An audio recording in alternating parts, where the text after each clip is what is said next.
The Prince by Niccolò Machiavelli. Dedication to the magnificent Lorenzo de Piero de' Medici. Those who strive to obtain the good graces of a prince are accustomed to come before him with such things as they hold most precious, or in which they see him take most delight. Whence one often sees horses, arms, cloth of gold, precious stones, and similar ornaments presented to princes worthy of their greatness. Desiring therefore to present myself to your magnificence with some testimony of my devotion towards you, I have not found among my possessions anything which I hold more dear or value so much as the knowledge of the actions of great men acquired by long experience in contemporary affairs and a continual study of antiquity, which, having reflected upon it with great and prolonged diligence, I now send, digested into a little volume, to your magnificence.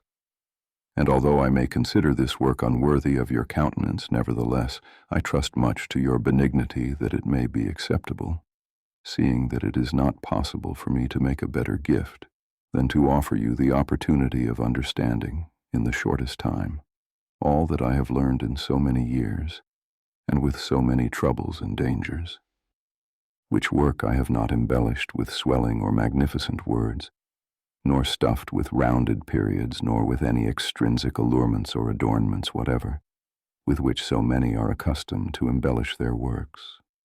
For I have wished either that no honor should be given of it, or else that the truth of the matter and the weightiness of the theme shall make it acceptable.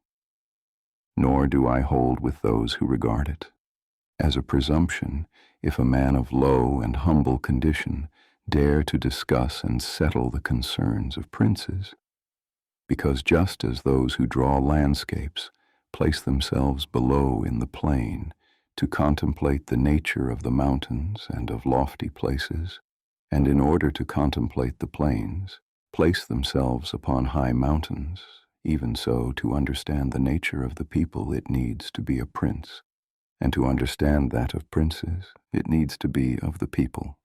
Take then your magnificence, this little gift in the spirit in which I send it, wherein, if it be diligently read and considered by you, you will learn my extreme desire that you should attain that greatness which fortune and your other attributes promise. And if your magnificence, from the summit of your greatness, will sometimes turn your eyes to these lower regions, you will see how unmeritedly I suffer a great and continued malignity of fortune. Chapter 1. How many kinds of principalities there are, and by what means they are acquired. All states, all powers that have held and hold rule over men, have been and are either republics or principalities. Principalities are either hereditary, in which the family has been long established, or they are new. The new are either entirely new, as was Milan to Francesco Sforza, or they are, as it were, members annexed to the hereditary state of a prince who has acquired them, as was the kingdom of Naples to that of the King of Spain. Such dominions thus acquired are either accustomed to live under a prince or to live in freedom, and they are acquired by either the arms of the prince himself or of others, or else by fortune or by ability. Chapter 2.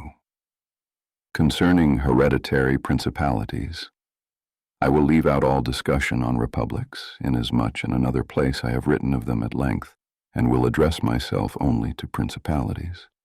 In doing so, I will keep to the order indicated above, and discuss how such principalities are to be ruled and preserved.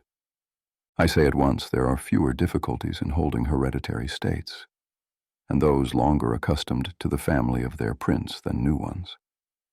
For it is sufficient only not to transgress the customs of his ancestors, and to deal prudently with circumstances as they arise, for a prince of average powers to maintain himself in his state, unless he be deprived of it by some extraordinary and excessive force. And if he should be so deprived of it, whenever anything sinister happens to the usurper, he will regain it. We have in Italy, for example, the Duke of Ferrara, who could not have withstood the attacks of the Venetians in '84, nor those of Pope Julius in 10, unless he had been long established in his dominions. For the hereditary prince has less cause and less necessity to offend, hence it happens that he will be more loved, and unless extraordinary vices cause him to be hated, it is reasonable to expect that his subjects will be naturally well disposed towards him, and in the antiquity and duration of his rule, the memories and motives that make for change are lost, for one change always leaves the two thing for another. Chapter 3. Concerning mixed principalities. But if the difficulties occur in a new principality, and firstly, if it be not entirely new, but is, as it were, a member of a state which, taken collectively, may be called composite, the changes arrive chiefly from an inherent difficulty which there is in all new principalities. For men change their rulers willingly, hoping to better themselves, and this hope induces them to take up arms against him who rules, wherein they are deceived, because they afterwards find by experience they have gone from bad to worse. This follows also on another natural and common necessity, which always causes a new prince to burden those who have submitted to him with his soldiery, and with infinite other hardships which he must put upon his new acquisition. In this way, you will have enemies in all those whom you have injured in seizing the principality, and you are not able to keep those friends who put you there, because of your not being able to satisfy them in the way they expected, and you cannot take strong measures against them, feeling bound to them. For although one may be very strong in armed forces, yet in entering a province one has always need of the goodwill of the natives. For these reasons, Louis XII, King of France, quickly occupied Milan, and has quickly lost it, and had to turn him out the first time it only needed Ludovico's own forces, because those who had opened the gates to him, finding themselves deceived in their hopes of future benefit, would not endure the ill treatment of the new prince. It is very true that after acquiring rebellious provinces a second time, they are not so likely lost afterwards, because the prince, with little reluctance, takes the opportunity of rebellion to punish the delinquents, to clear out the suspect, and to strengthen himself in the weakest places. Thus, to cause France to lose Milan. For the first time it was enough for Duke Ludovico to raise the insurrections on the borders, but to cause him to lose it a second time, it was necessary to bring the whole world against him, and that his army should be defeated and driven out of Italy, which followed from the causes above mentioned. Nevertheless, Milan was taken from France both the first and second time. The general reasons for the first have been discussed.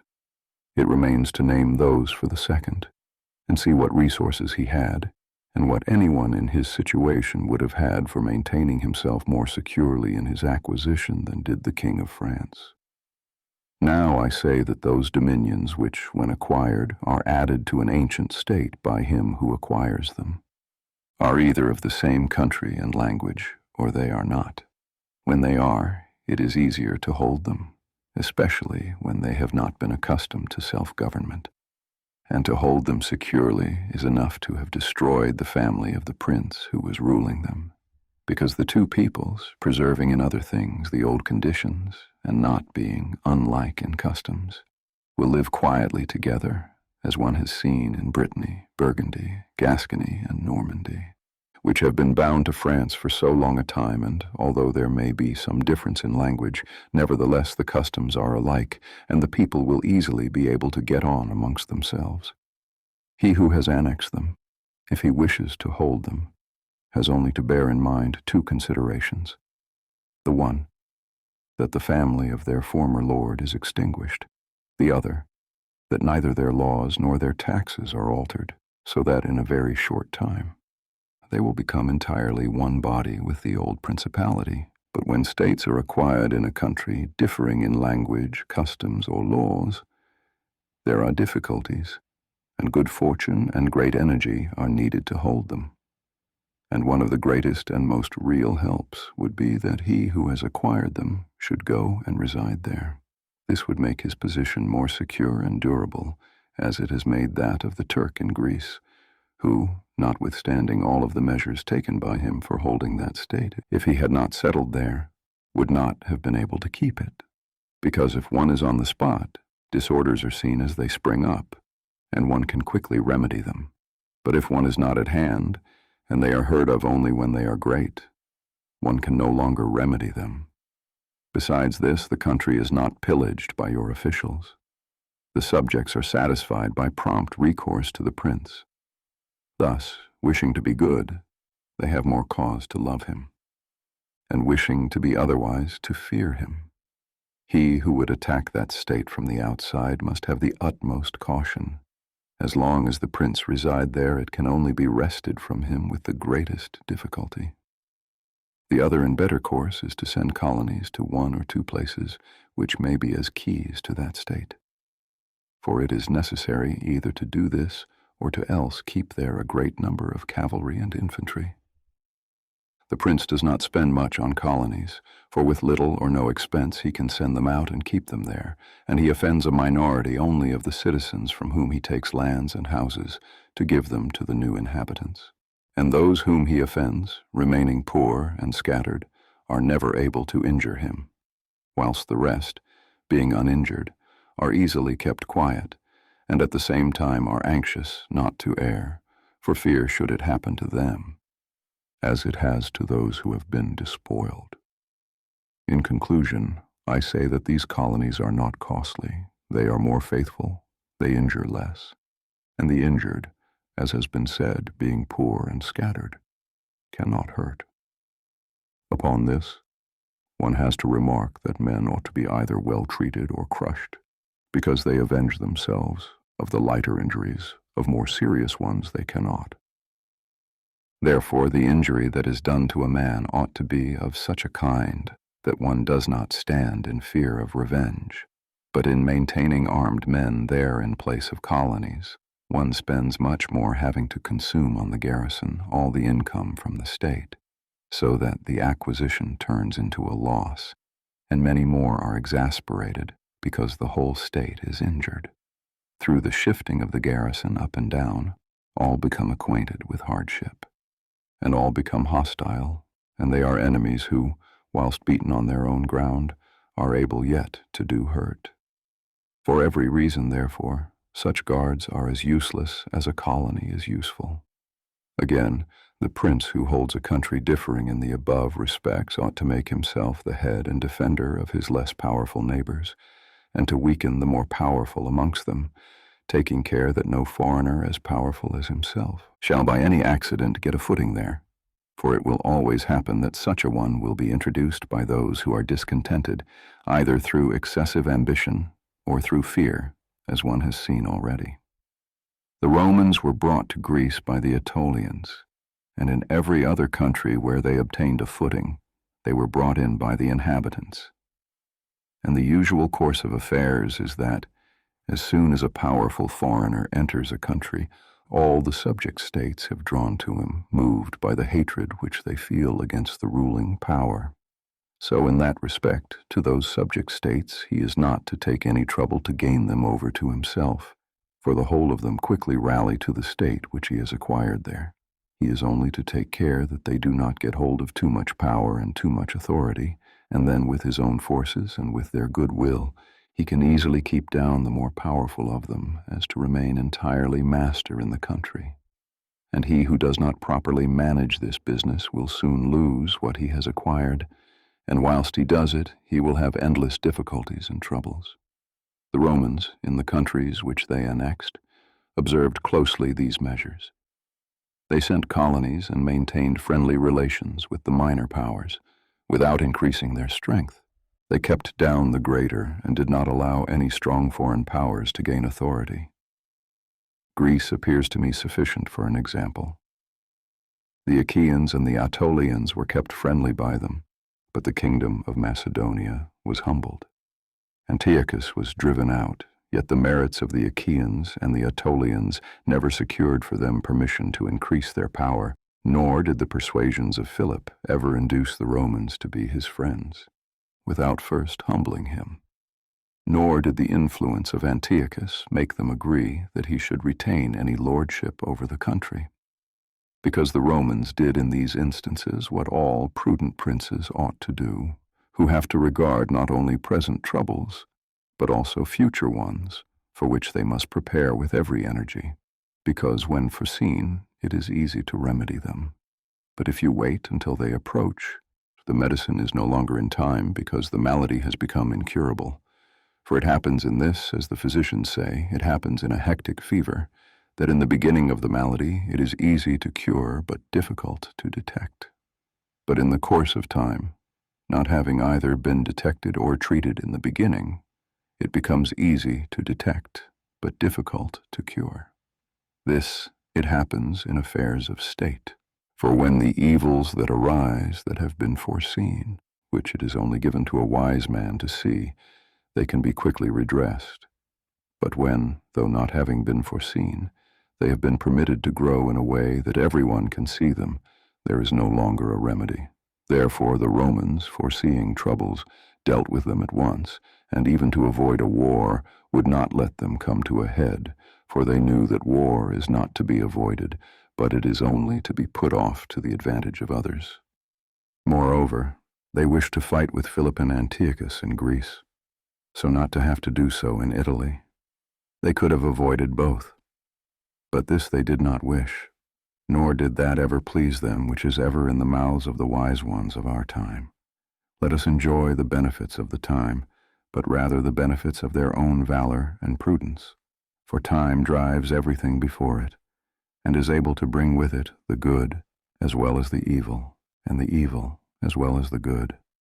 But let us turn to France and inquire whether she has done any of the things mentioned. I will speak of Louis XII, and not of Charles VIII, as the one whose conduct is the better to be observed, he having held possession of Italy for the longest period, and you will see that he has done the opposite to those things which ought to be done to retain a state composed of diverse elements. King Louis was brought into Italy by the ambitions of the Venetians, who desired to obtain half the state of Lombardy by his intervention. I will not blame the course taken by the king, because wishing to get a foothold in Italy, and having no friends there, seeing rather that every door was shut to him owing to the conduct of Charles, he was forced to accept those friendships which he could get, and he would have succeeded very quickly in his design if in other matters he had not made some mistakes. The king, however, having acquired Lombardy, regained at once the authority which Charles had lost.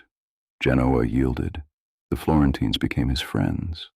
The Marquis of Mantua, the Duke of Ferrara, the Bentivogli, my Lady of Forli, the Lords of Faenza, of Pesaro, of Romini, of Camerino, of Piombino, of Lucisi, the Paysans, the Sienese. Everybody made advances to him to become his friend. Then could the Venetians realize the rashness of the course taken by them, which, in order that they might secure 2 towns in Lombardy, they had made the king the master of 2/3 of Italy.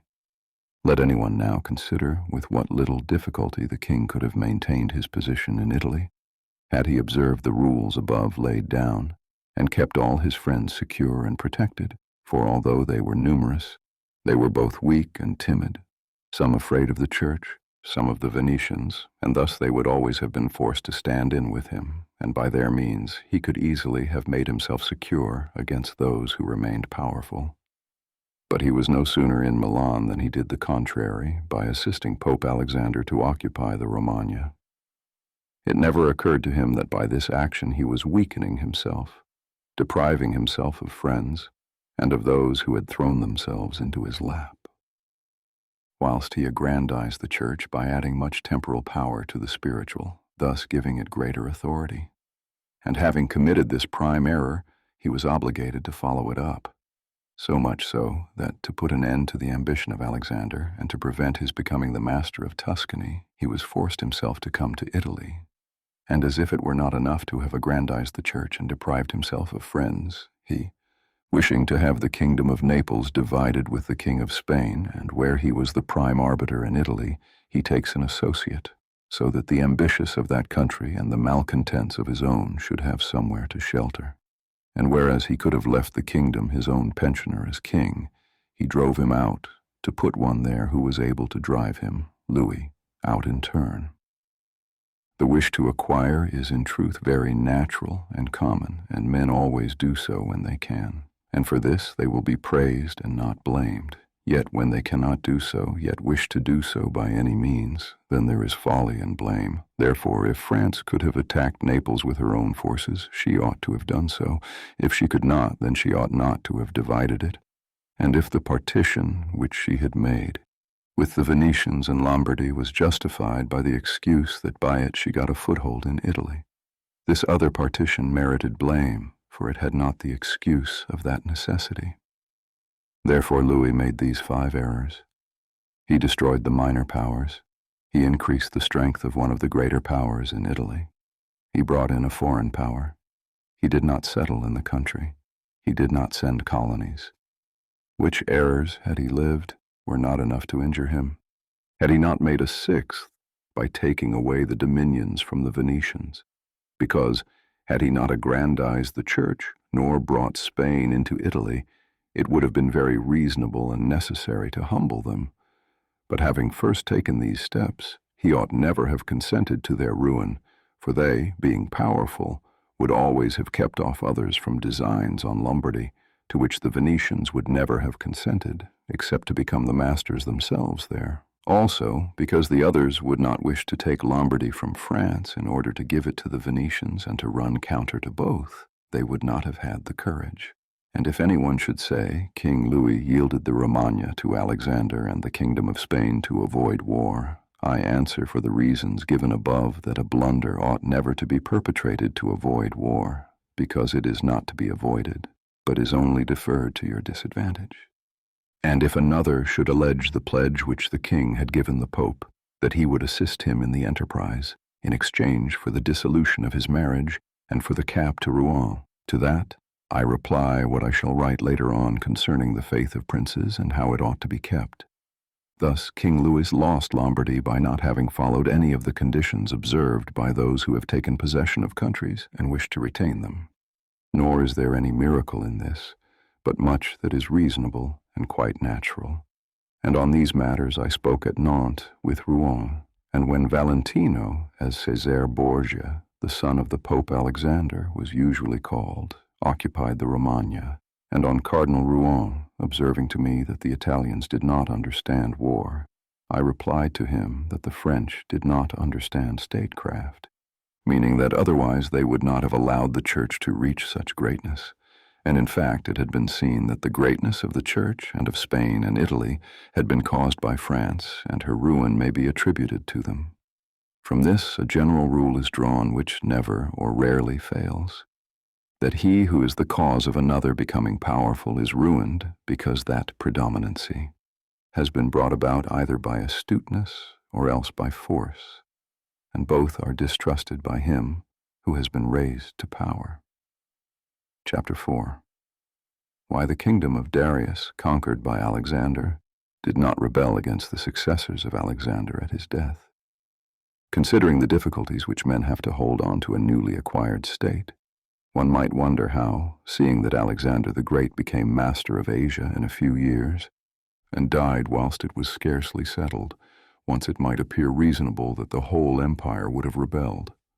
Nevertheless, his successors maintained themselves, and had to meet no other difficulty than which arose amongst themselves from their own ambitions. I answer that the principalities of which one has record are found to be governed in 2 ways, either by a prince with a body of servants who assist him to govern the kingdom as ministers by his favor and permission, or by a prince and barons, who hold the dignity by antiquity of blood, and not by the grace of the prince. Such barons have states in their own subjects who recognize them as lords and hold them in natural affection. Those states that are governed by a prince and his servants hold their prince in more consideration, because in all the country there is no one who is recognized as superior to him. And yet if they yield obedience to another, they do it as to a minister and an official, and they do not bear him any particular affection. Examples of these 2 governments in our time are the Turk and the King of France. The entire monarchy of the Turk is governed by one lord, but the others are his servants. and dividing his kingdom into sanjaks, he sends there different administrators and shifts and changes them as he chooses. But the King of France is placed in the midst of an ancient body of lords, acknowledged by their own subjects and beloved by them. They have their own prerogatives, nor can the king take these away except at his peril. Therefore, he who considers both of these states will recognize great difficulties in seizing the state of the Turk, but once it is conquered, great ease in holding it. The cause of the difficulties in seizing the kingdom of the Turk are that the usurper cannot be called in by the princes of the kingdom, nor can he hope to be assisted in his designs by the revolt of those whom the Lord has around him. This arises from the reasons given above, for his ministers, all being slaves and bondsmen, can only be corrupted with great difficulty, and one can expect little advantage from them once they have been corrupted, as they cannot carry the people with them for the reasons assigned. Hence, he who attacks the Turks must bear in mind that he will find him united, and will not have to rely more on his own strength than on the revolt of others. But if the Turk has been conquered and routed in the field in such a way that he cannot replace his armies, there is nothing to fear but the family of the prince, and this, being exterminated, there remains no one to fear, the others having no credit with the people. And as the conqueror did not rely on them before his victory, so he ought not to fear them after it. The contrary happens in kingdoms governed like that of France, because one can easily enter there by gaining over some baron of the kingdom, for one always finds malcontents and such as desire a change. Such men, for the reasons given, can open up the way into the state and render the victory easy. But if you wish to hold it afterwards, you meet with infinite difficulties, both from those who have assisted you and from those you have crushed. Nor is it enough for you to have exterminated the family of the prince, because the lords that remain make themselves the heads of fresh movements against you. And as you are unable either to satisfy or exterminate them, that state is lost whenever time brings the opportunity.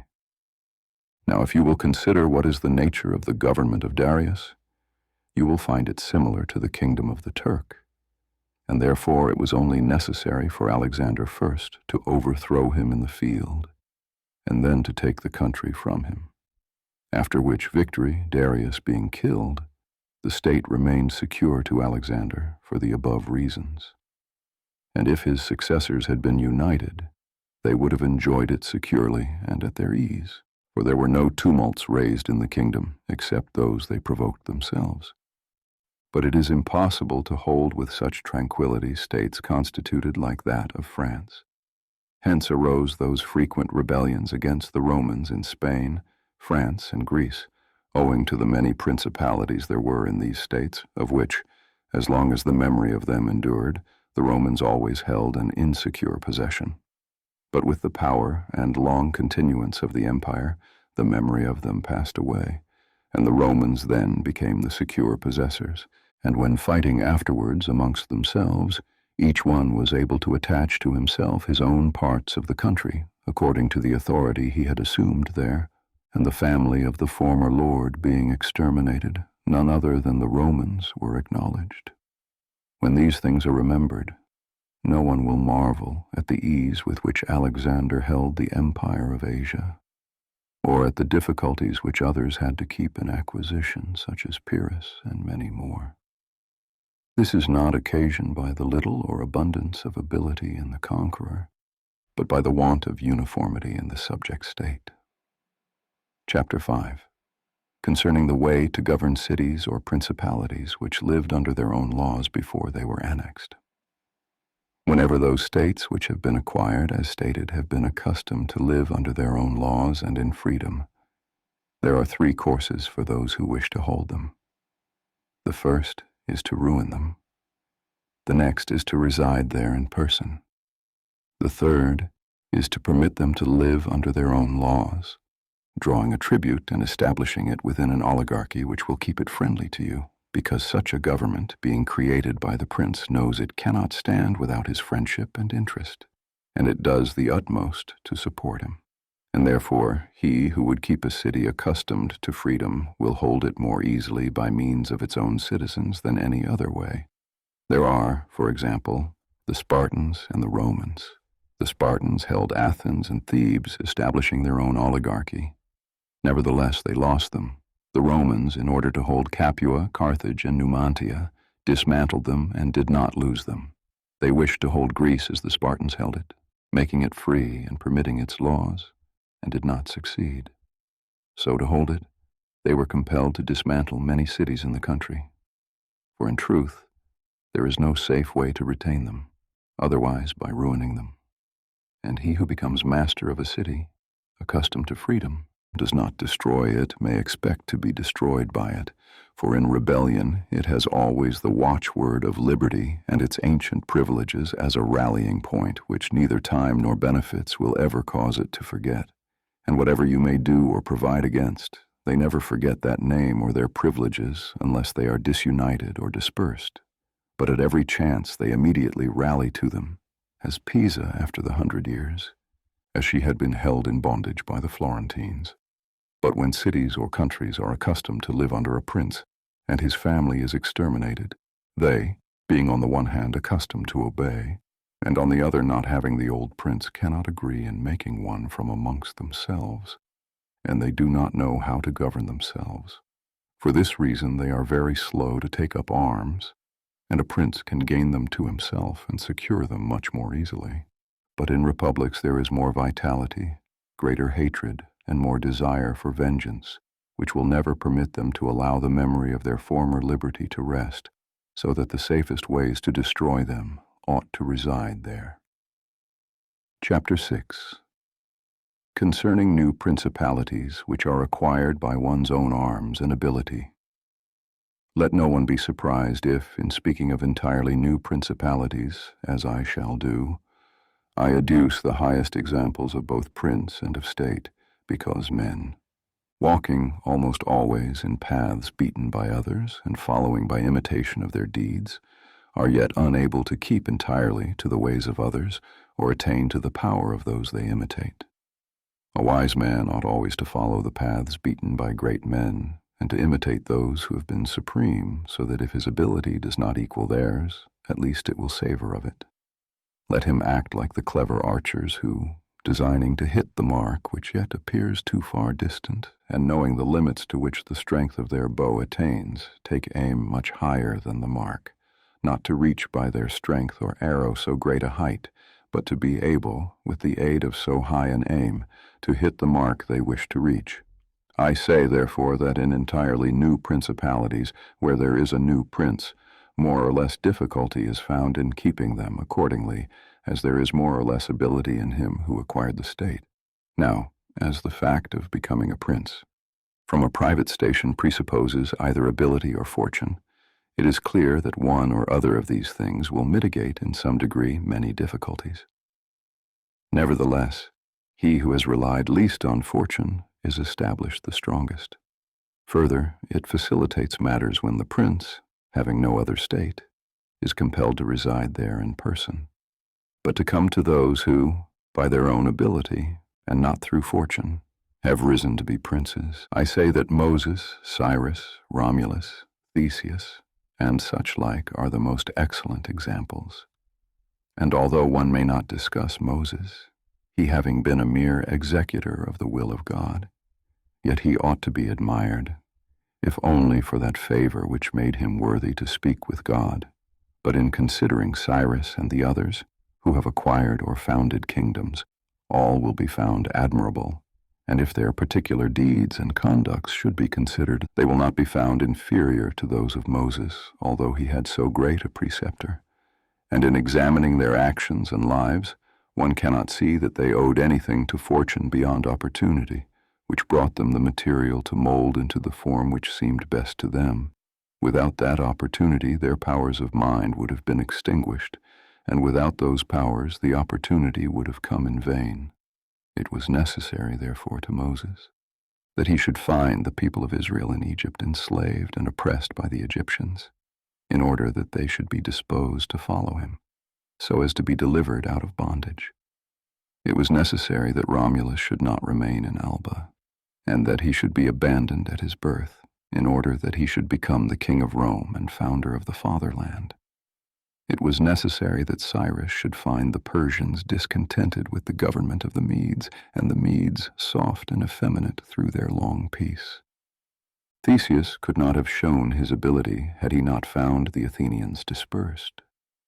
These opportunities, therefore, made those men fortunate, and their high ability enabled them to recognize the opportunity whereby their country was ennobled and made famous. Those who by valorous ways become princes, like these men, acquire a principality with difficulty, but they keep it with ease. These difficulties they have in acquiring it rise in part from the new rules and methods which they are forced to introduce to establish their government and its security.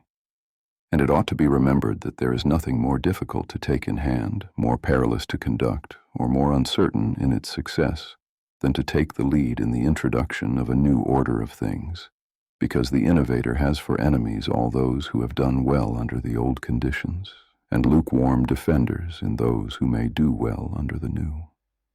This coolness arises partly from the fear of the opponents, who have the laws on their side, and partly from the incredulity of men, who do not readily believe in new things until they have long experience of them. Thus it happens that whenever those who are hostile have the opportunity to attack, they do it like partisans, whilst the others defend lukewarmly in such ways that the prince is endangered along with them.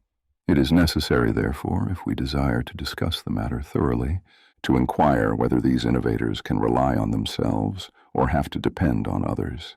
That is to say, whether to consummate their enterprise, have they to use prayers, or can they use force? In the first instance, they always succeed badly and never compass anything.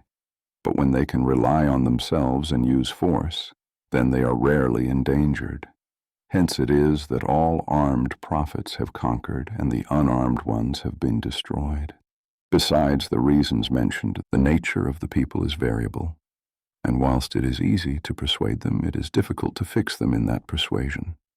And thus it is necessary to take such measures that when they believe no longer, it may be possible to make them believe by force.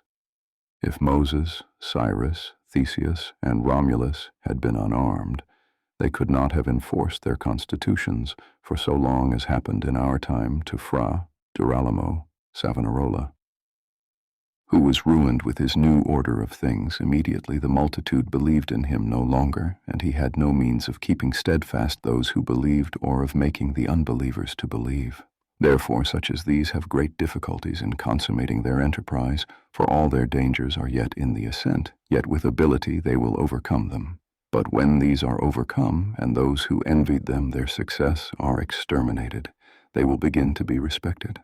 And they will continue afterwards, powerful, secure, honored, and happy. To these great examples I wish to add a lesser one. It still bears some resemblance to them, and I wish it to suffice me for all of a like kind. It is Hiero the Syracusan. This man rose from a private station to be the Prince of Syracuse, nor did he, either, owe anything to fortune but to opportunity, for the Syracusans, being oppressed, chose him for their captain. Afterwards, he was rewarded by being made their prince. He was of so great ability, even as a private citizen, that one who writes of him says he wanted nothing but a kingdom to be a king. This man abolished the old soldiery, organized the new, gave up old alliances and made new ones, and as he had his own soldiers and allies, on such foundations he was able to build any edifice. Thus, while he had endured much trouble in acquiring, he had but little in keeping. Chapter 7. Concerning new principalities which are acquired by either the arms of others or by good fortune. Those who solely by good fortune become princes from being private citizens have little trouble in rising, but much trouble in keeping atop. They have not any difficulties on the way up because they fly, but they have many when they reach the summit. Such are those whom some state is either given for money or by the favor of him who bestows it. As happened to many in Greece, in the cities of Ionia and of the Hellespont, where the princes were made by Darius, in order that they might hold the cities, both for his security and his glory, as also were those emperors who, by the corruption of the soldiers, from being citizens came to empire. Such stands simply elevated upon the goodwill and fortune of him who has elevated them to most inconstant and unstable things. Neither have they the knowledge requisite for the position, because unless they are men of great worth and ability, it is not reasonable to expect that they should know how to command. Having always lived in private condition, besides, they cannot hold it, because they have not the forces which they can keep friendly and faithful. States that rise unexpectedly then, like all other things in nature, which are born and grow rapidly, cannot leave their foundations and correspondences fixed in such a way that the first storm will not overthrow them. Unless, as I said, those who unexpectedly become princes are men of so much ability that they know they have to be prepared at once to hold that which fortune has thrown into their laps, and that those foundations which others have laid before they became princes, they must lay afterwards. Concerning these two methods of rising to be a prince by ability of fortune, I wish to adduce two examples within our own recollection, and these are Francesco Sforza and Cesare Borgia. Francesco, by proper means and with great ability, from being a private person, rose to be Duke of Milan, and that which he had acquired with 1,000 anxieties he kept with a little trouble.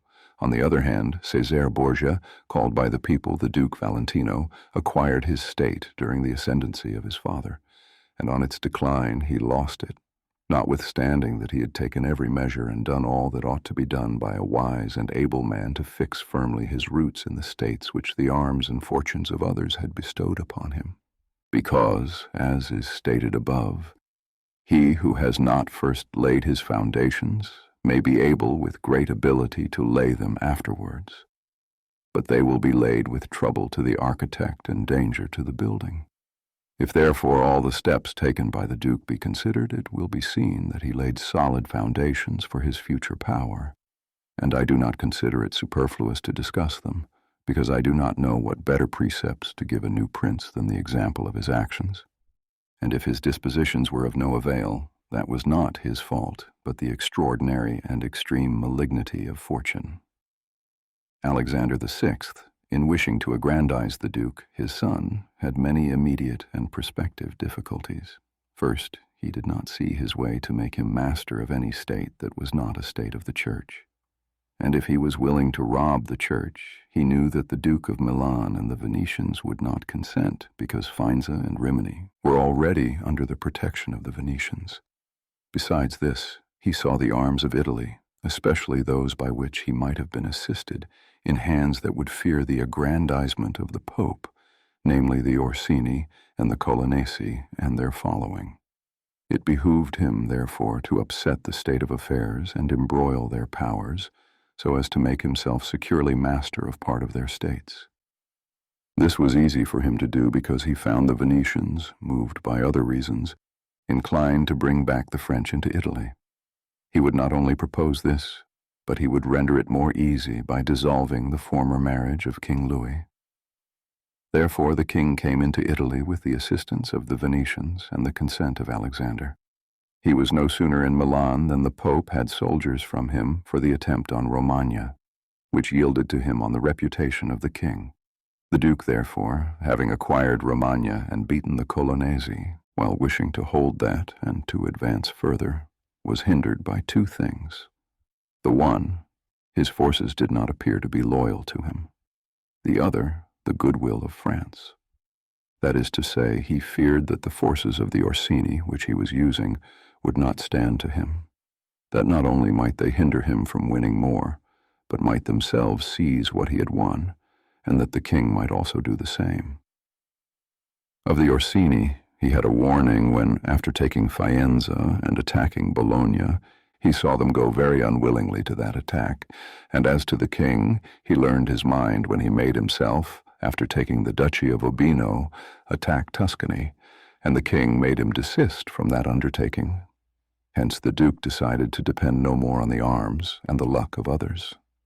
For the first thing, he weakened the Orsini and Colonnesi parties in Rome, by gaining to himself all their adherents, who were gentlemen, making them his gentlemen, giving them good pay and according to their rank, honoring them with office and command in such a way that in a few months all attachment to the factions was destroyed and turned entirely to the Duke.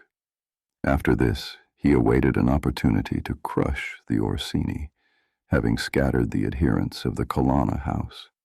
This came to him soon, and he used it well, for the Orsini, perceiving at length that the aggrandizement of the Duke and the Church was the ruin to them, called a meeting of the Magnoni in Perugia.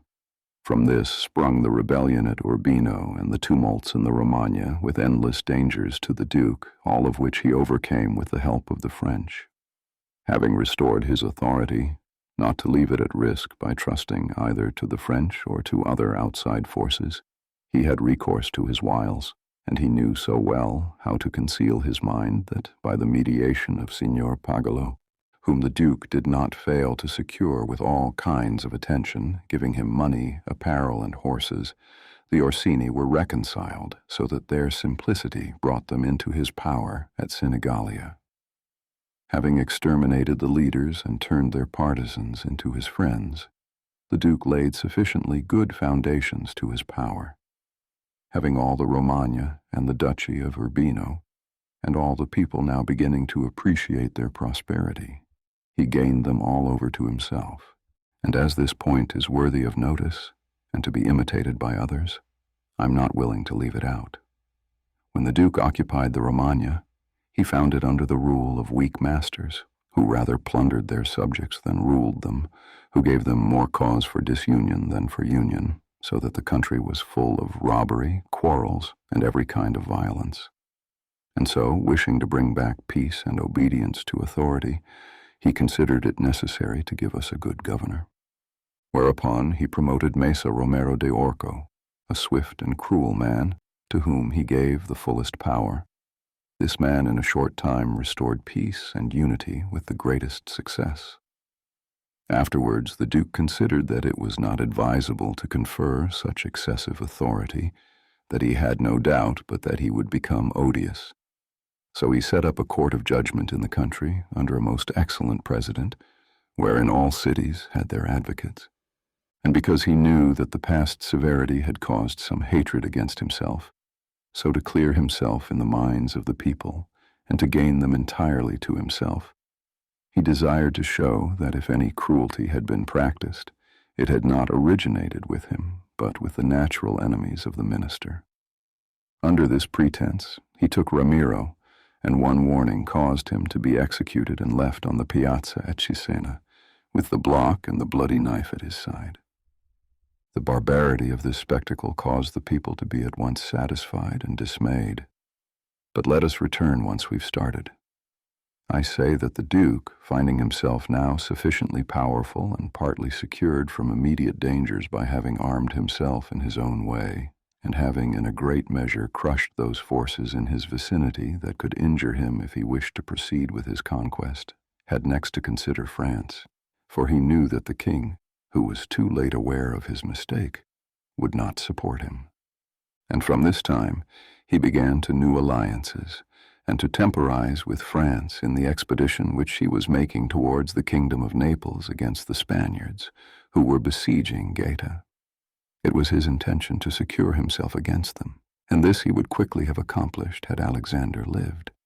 Such was his line of action as to present affairs, but as to the future he had to fear, in the first place, that a new successor to the Church might not be friendly to him, and might seek to take from him that which Alexander had given him. So he decided to act in 4 ways. Firstly, by exterminating the families of those lords whom he had despoiled, as to take away that pretext from the Pope. Secondly, by winning to himself all the gentlemen of Rome, so as to be able to curb the Pope with their aid, as has been observed. Thirdly, by converting the college Moor himself. Fourthly, by acquiring so much power before the Pope should die that he could, by his own measures, resist the first shock. Of these 4 things, at the death of Alexander, he had accomplished 3, for he had killed as many of the dispossessed lords as he could lay his hands on, and few had escaped. He had won over the Roman gentlemen, and he had the most numerous party in the college. And as to any fresh acquisition, he intended to become master of Tuscany, for he already possessed Perugia and Piombino, and Pisa was under his protection.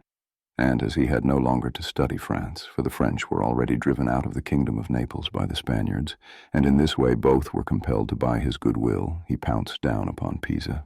After this, Lucca and Siena yielded at once, partly through hatred and partly through fear of the Florentines, and the Florentines would have had no remedy. Had he continued to prosper, as he was prospering the year that Alexander died, for he had acquired so much power and reputation that he would have stood by himself and no longer have depended on the luck and the forces of others, but solely on his own power and ability.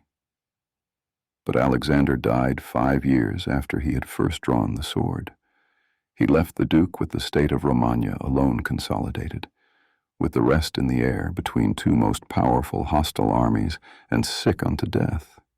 Yet there were in the Duke such boldness and ability, and he knew so well how men are to be won or lost, and so firm the foundations which in so short a time he had laid, that if he had not had those armies on his back, or if he had been in good health, he would have overcome all difficulties. As it is seen that his foundations were good, for the Romania waited for him for more than a month. In Rome, though but half alive, he remained secure, whilst in the Baglioni, the Vitelli and the Orsini might come to Rome. They could not effect anything against him. If he could not have made Pope him whom he had wished, at least the one whom he did not wish would not have been elected. But if he had been in sound health at the death of Alexander, everything would have been different to him. On the day that Julius II was elected, he told me that he had thought of everything that might occur at the death of his father, and had provided a remedy for all, except that he had never anticipated that, when the death did happen, he himself would be on the point to die. When all the actions of the Duke are recalled, I do not know how to blame him, but rather it appears to be, as I have said, that I ought to offer him for imitation to all those who, by the fortune or arms of others, are raised to government, because he, having a lofty spirit and far-reaching aims, could not have regulated his conduct otherwise, and only the shortness of life of Alexander and his own sickness frustrated his designs.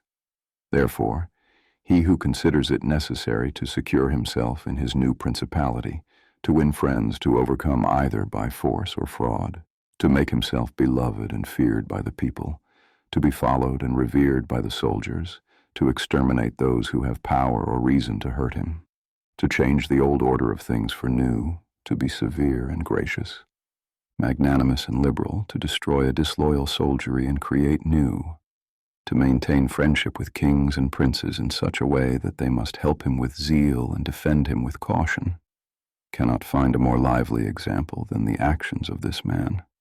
Only can he be blamed for the election of Julius II, in whom he made a bad choice, because, as it said, not being able to elect a pope to his own mind, he could have hindered any other from being elected pope, and he ought never to have consented to the election of any cardinal whom he had injured or who had cause to fear him, if they became pontiffs. For men injure either from fear or hatred. Those whom he had injured, amongst others, were San Pietro ad Vincular, Colonna, San Giorgio, and Ascanio. The rest, in becoming pope, had to fear him. Rouen and the Spaniards accepted, the latter from the relationship and obligations, the former from his influence, the kingdom of France having relations with him. Therefore, above everything, the Duke ought to have created a Spaniard pope, and failing him, he ought to have consented to Rouen, and not to San Pietro ad Vincular.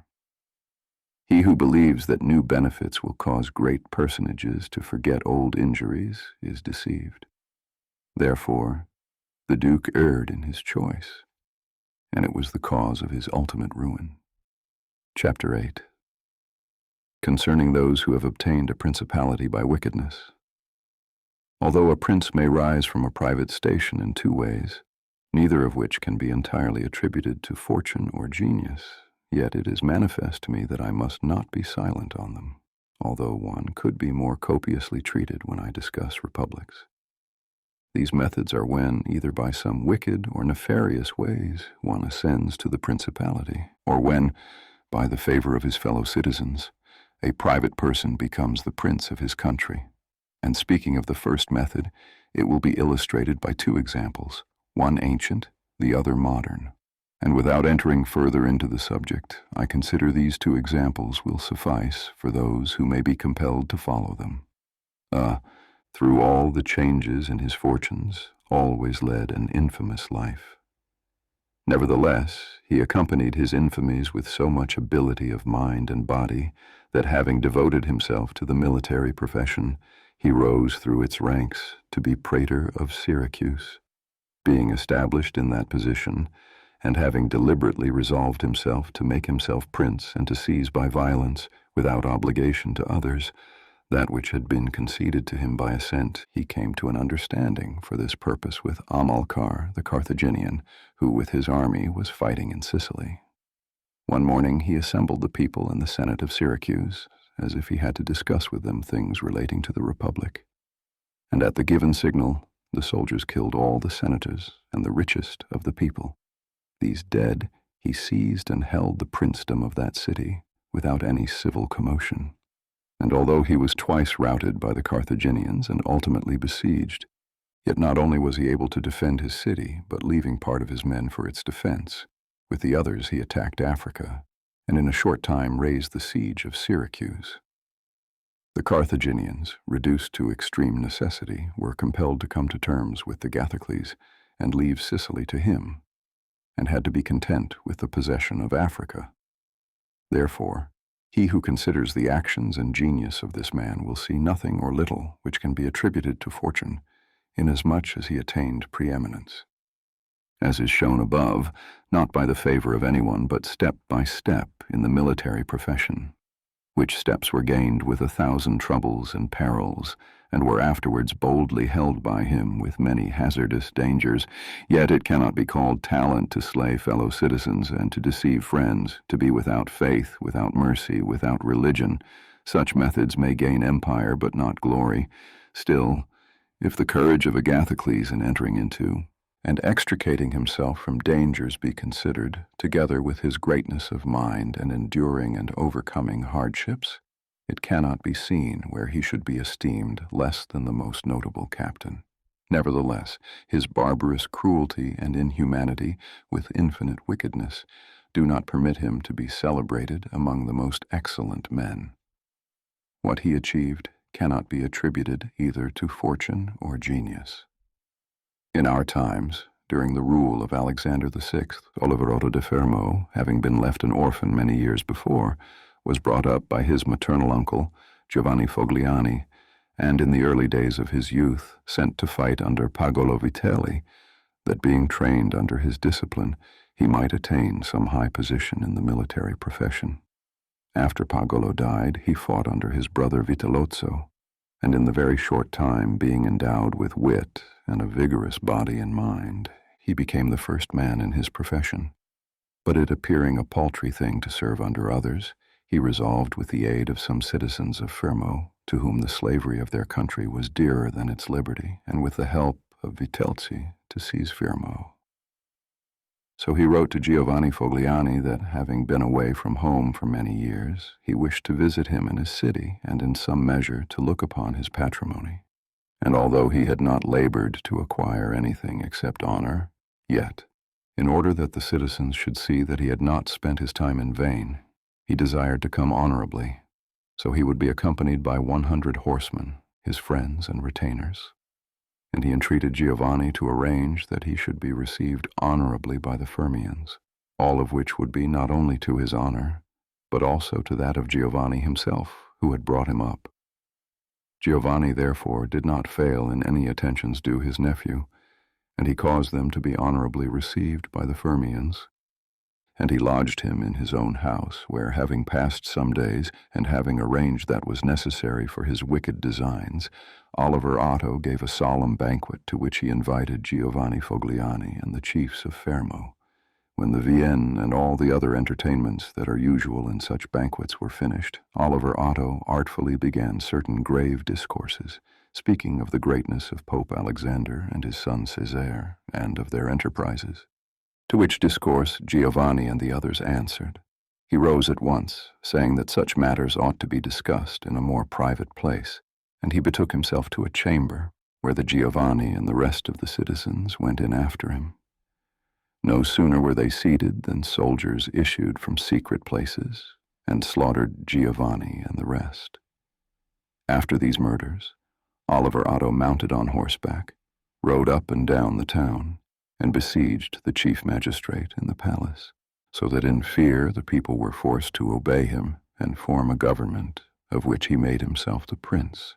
He killed all the malcontents who were able to injure him, and strengthened himself with new civil and military ordinances in such a way that, in the year during which he held the principality, not only was he secure in the city of Thermo, but he had become formidable to all of his neighbors.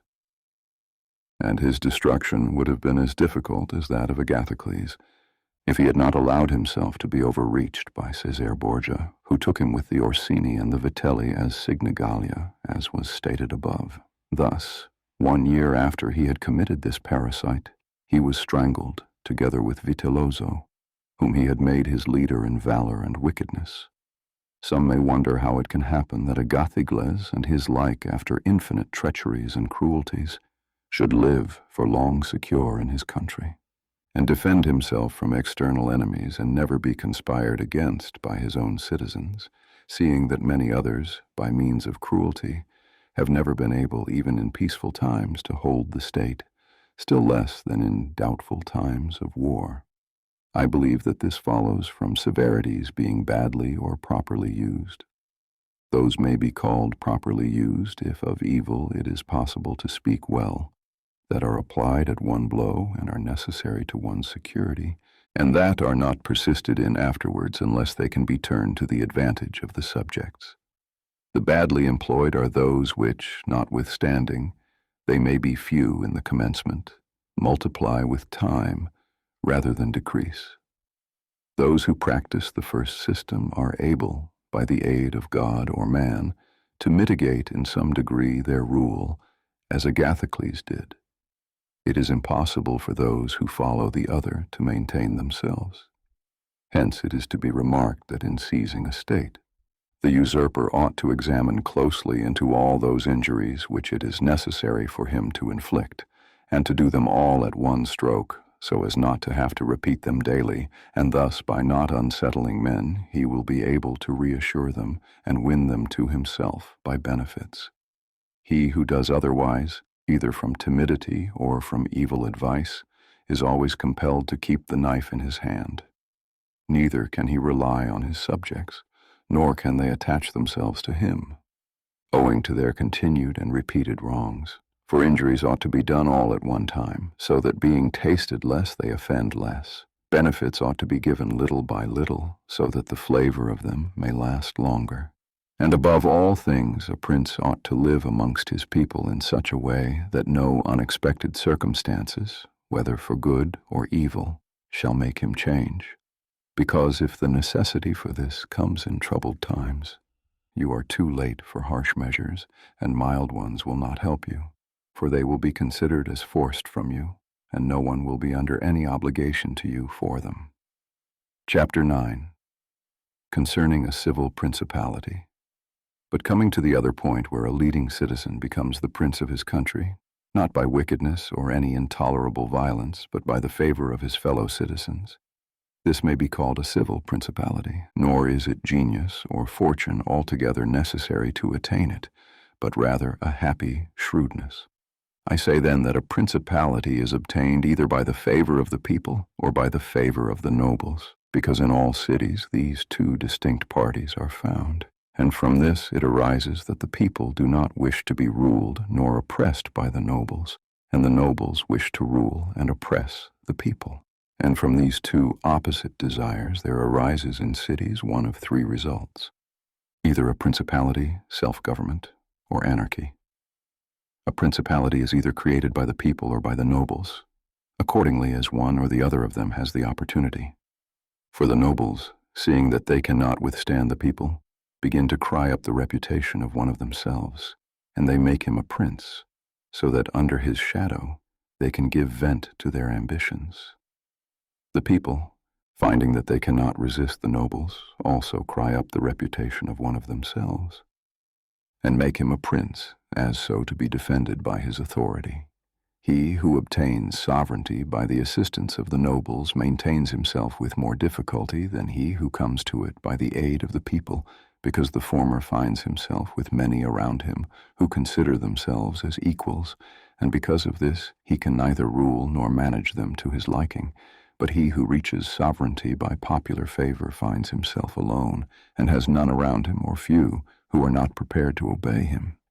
Besides this, one cannot by fair dealing and without injury to others satisfy the nobles, but you can satisfy the people, for their object is more righteous than that of the nobles, the latter wishing to oppress, while the former only desire not to be oppressed.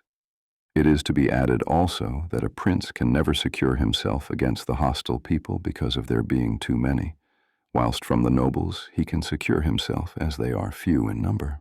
The worst that a prince may expect from a hostile people is to be abandoned by them, but from hostile nobles he is not only to fear abandonment, but also that they will rise against him, for they, being in these affairs more far-seeing and astute, always come forward in time to save themselves and to obtain favors from him whom they expect to prevail.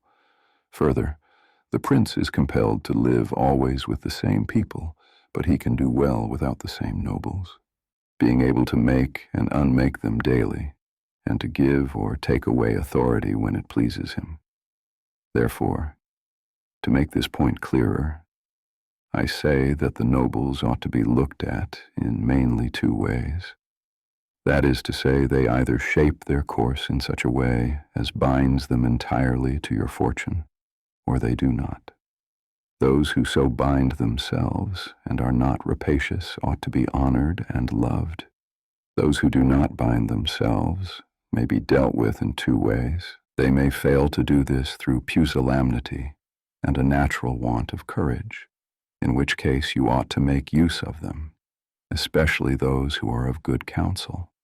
And thus, whilst in prosperity you honor them, in adversity you do not have to fear them.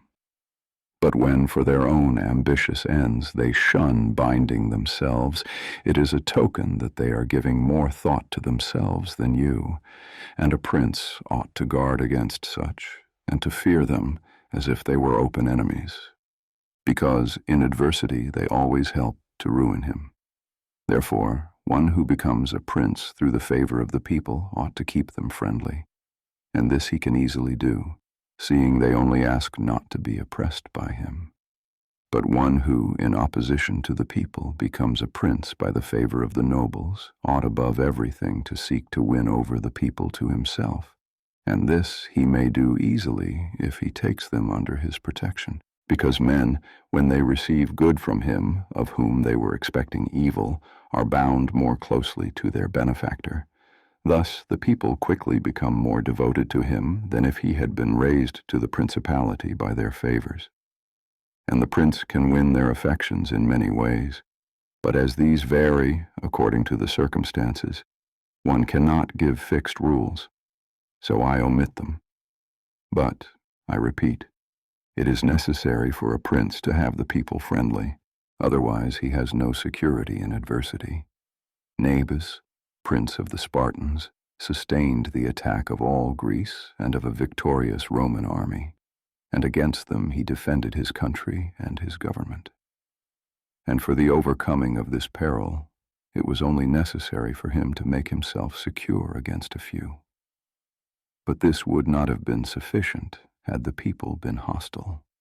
And do not let anyone impugn this statement with the trite proverb that he who builds on the people builds on the mud, for this is true when a private citizen makes a foundation there and persuades himself that the people will free him when he is oppressed by his enemies or by the magistrates, wherein he would find himself very often deceived, as happened to the Gracchi in Rome and to Messer Giorgio Scali in Florence. but granted a prince who has established himself as above, who can command and is a man of courage, undismayed in adversity, who does not fail under the qualifications, and who, by his resolution and energy, keeps the whole people encouraged, such a one will never find himself deceived in them, and it will be shown that he has laid his foundations well. These principalities are liable to danger when they are passing from civil to the absolute order of government, for such princes either rule personally or through magistrates. In the latter case, the government is weaker and more insecure, because it rests entirely on the goodwill of those citizens who are raised to the magistracy, and who, especially in troubled times, can destroy the government with great ease, either by intrigue or open defiance. And the prince has not the chance amid tumults to exercise absolute authority, because the citizens and subjects, accustomed to receive orders from the magistrates, are not of a mind to obey him amid these confusions, and there will always be in doubtful times a scarcity of men whom he can trust.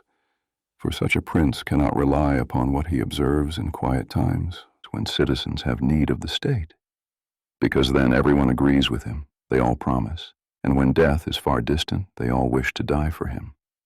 But in troubled times, when the state is in need of its citizens, then he finds but few. And so much more is the experiment dangerous inasmuch as it can only be tried once. Therefore, a wise prince ought to adopt such a course that his citizens will always, in every sort and kind of circumstance, have need of the state and of him, and then he will always find them faithful. Chapter 10, concerning the way in which the strength of all principalities ought to be measured. It is necessary to consider another point in examining the character of these principalities, that is, whether a prince has such power that in case of need he can support himself with his own resources, or whether he is always in need of the assistance of others, and to make this quite clear, I say that I consider those who are able to support themselves by their own resources, who can, either by abundance of men or money, raise a sufficient army to join battle against anyone who comes to attack them. And I consider those always to have need of others, who cannot show themselves against the enemy in the field, but are forced to defend themselves by sheltering behind walls. The first case has been discussed, but we will speak of it again should it recur. In the second case, one can say nothing except to encourage such princes to provision and fortify their towns, and not on any counts to defend the country. And whoever shall fortify his town well, and shall have managed the other concerns of his subjects in the way stated above, and to be often repeated, will never be attacked without great caution. For men are always adverse to enterprises where difficulties can be seen, and it will not be seen to be an easy thing to attack one who is his town well fortified and is not hated by his people. The cities of Germany are absolutely free, but they own but little country around them, and they yield obedience to the emperor when it suits them, nor do they fear this or any other power that they may have near them, because they are fortified in such a way that everyone thinks the taking of them by assault would be tedious and difficult, seeing that they have proper ditches and walls, they have sufficient artillery, and they always keep in public depots enough for 1 year's eating, drinking, and firing.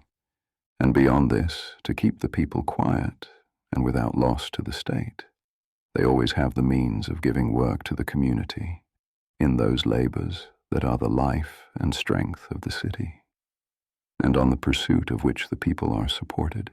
They also hold military exercises in repute, and moreover have many ordinances to uphold them.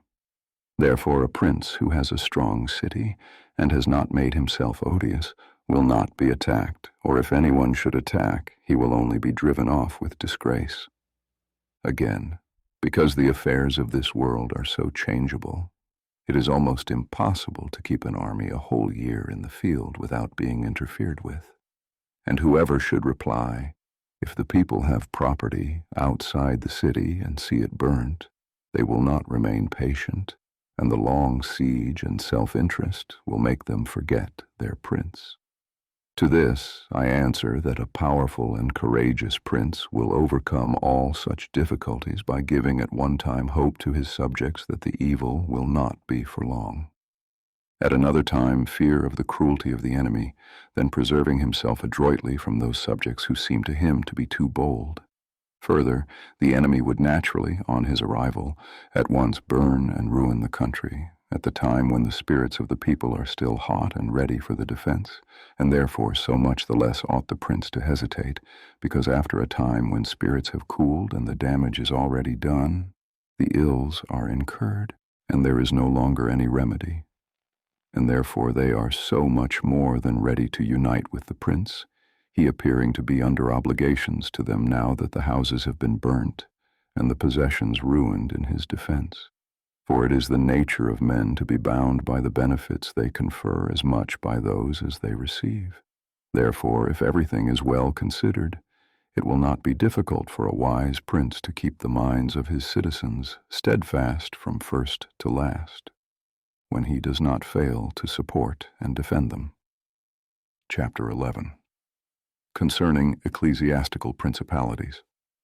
It only remains now to speak of ecclesiastical principalities, touching which all difficulties are prior to getting possession, because they are acquired either by capacity or good fortune, and they can be held without either, for they are sustained by the ancient ordinances of religion, which are so all-powerful, and of such a character that the principalities may be held no matter how their princes behave and live. These princes alone have states and do not defend them. They have subjects and do not rule them. And the states, though unguarded, are not taken from them. And the subjects, although not ruled, do not care. And they have neither the desire nor the ability to alienate themselves. Such principalities only are secure and happy. But being upheld by powers to which the human mind cannot reach, I shall speak no more of them, because being exalted and maintained by God, it would be the act of a presumptuous and rash man to discuss them. Nevertheless, if anyone should ask of me how it comes that the Church has attained such a greatness in temporal power, seeing that from Alexander backwards the Italian potentates, not only those who have been called potentates, but every baron and lord, though the smallest, have valued their temporal power very slightly. Yet now a king of France trembles before it, and it has been able to drive him from Italy and to the ruin of the Venetians. Although this may be very manifest, it does not appear to me superfluous to recall it in some measure to memory. Before Charles, king of France, passed into Italy, this country was under the dominion of the Pope, the Venetians, the King of Naples, the Duke of Milan, and the Florentines. These potentates had two principal anxieties, the one that no foreigner should enter Italy under arms, the other that none of themselves should seize more territory. Those about whom there was most anxiety were the Pope and the Venetians. To restrain the Venetians, the union of all the others was necessary, as it was for the defense of Ferrara, and to keep down the Pope they made use of the barons of Rome, who, being divided into two factions, the Orsini and the Colonnesi, had always a pretext for disorder, and standing with arms in their hands under the eyes of the pontiff, kept the pontificate weak and powerless. And although there might arise sometimes a courageous pope, such as Sixtus, yet neither fortune nor wisdom could rid him of these annoyances, and the short life of a pope is also a cause for weakness, for in the 10 years, which is the average life of a pope, he can with difficulty lower one of the factions, and if, so to speak, one people should almost destroy the Colonnes, another would rise hostile to the Orsini, who would support their opponents and yet would not have time to ruin the Orsini. This was the reason why the temporal powers of the Pope were little esteemed in Italy. Alexander VI rose afterwards, who, of all the pontiffs that have ever been, showed how a pope with both money and arms was able to prevail, and though the instrumentality of the Duke Valentino and by the reason of the entry of the French, he brought about all those things which I have discussed above in the actions of the Duke, And although his intention was not to aggrandize the church, but the duke, nevertheless he did contribute to the greatness of the church which, after his death and the ruin of the duke, became the heir to all his labors. Pope Julius came afterwards and found the church strong, possessing all the Romagna. The barons of Rome reduced impotence, and through the chastisements of Alexander the factions wiped out. He also found the way open to accumulate money in a manner such as never been practiced before Alexander's time. Such things Julius not only followed, but improved upon, and he intended to gain Bologna, to ruin the Venetians, and to drive the French out of Italy. All of these enterprises prospered with him, so much more to his credit, inasmuch as he did everything to strengthen the church and not any private person. He also kept the Orsini and the Colonnesi factions within the bounds in which he found them, and although there was among them some mind to make disturbance, nevertheless he held two things firm. The one, the greatness of the church, with which he terrified them, and the other, not allowing them to have their own cardinals, who caused the disorders among them. For whenever these factions have their cardinals, they do not remain quiet for long, because cardinals foster the factions in Rome and out of it, and the barons are compelled to support them, and thus from the ambitions of prelates arise disorders and tumults among the barons. For these reasons, His Holiness Pope Leo found the pontificates most powerful, and it is to be hoped that if others made it great in arms, he will make it still greater and more venerated by his goodness and infinite other virtues. Chapter 12. How many kinds of soldiery there are, and concerning mercenaries. Having discoursed particularly on the characteristics of such principalities as in the beginning I propose to discuss, and having considered in some degree the causes of their being good or bad, and having shown the methods by which they have sought to acquire them and to hold them, it now remains for me to discuss generally the means of offense and defense which belong to each of them. We have seen above how necessary it is for a prince to have his foundations well laid, otherwise it follows of necessity that he will go to ruin. The chief foundations of all states, new as well as old or composite, are good laws and good arms, and as there cannot be good laws where the state is not well armed, it follows that where they are well armed, they have good laws. I shall leave the laws out of the discussion, and I shall speak of the arms. I say, therefore, that the arms with which a prince defends his state are either his own, or they are mercenaries, auxiliaries, or mixed. Mercenaries and auxiliaries are useless and dangerous, and if one holds his state based on these arms, he will stand neither firm nor safe, for they are disunited, ambitious and without discipline, unfaithful, valiant before friends, cowardly before enemies. They have neither the fear of God nor fidelity to men, and destruction is deferred only so long as the attack is. For in peace one is robbed by them, and in war by the enemy. The fact is, they have no other attraction or reason for keeping the field than a trifle of a stipend, which is not sufficient to make them willing to die for you. They are ready enough to be your soldiers whilst you do not make war, but if war comes, they take themselves off or run from the foe, which I should have little trouble to prove. For the ruin of Italy has been caused by nothing else than by resting all her hopes for many years on mercenaries, and although they formerly made some display and appeared valiant amongst themselves, yet when the foreigners came, they showed what they were. Thus it was that Charles, King of France, was allowed to seize Italy with chalk in hand, and he who told us that our sins were the cause of it told the truth. But they were not the sins he imagined, but those of which I have related. And as they were the sins of princes, it is the princes who have also suffered the penalty. I wish to demonstrate further the infelicity of these arms. The mercenary captains are either capable men or they are not, and if they are, you cannot trust them, because they always aspire to their own greatness, either by oppressing you, who are their master, or others contrary to your intentions.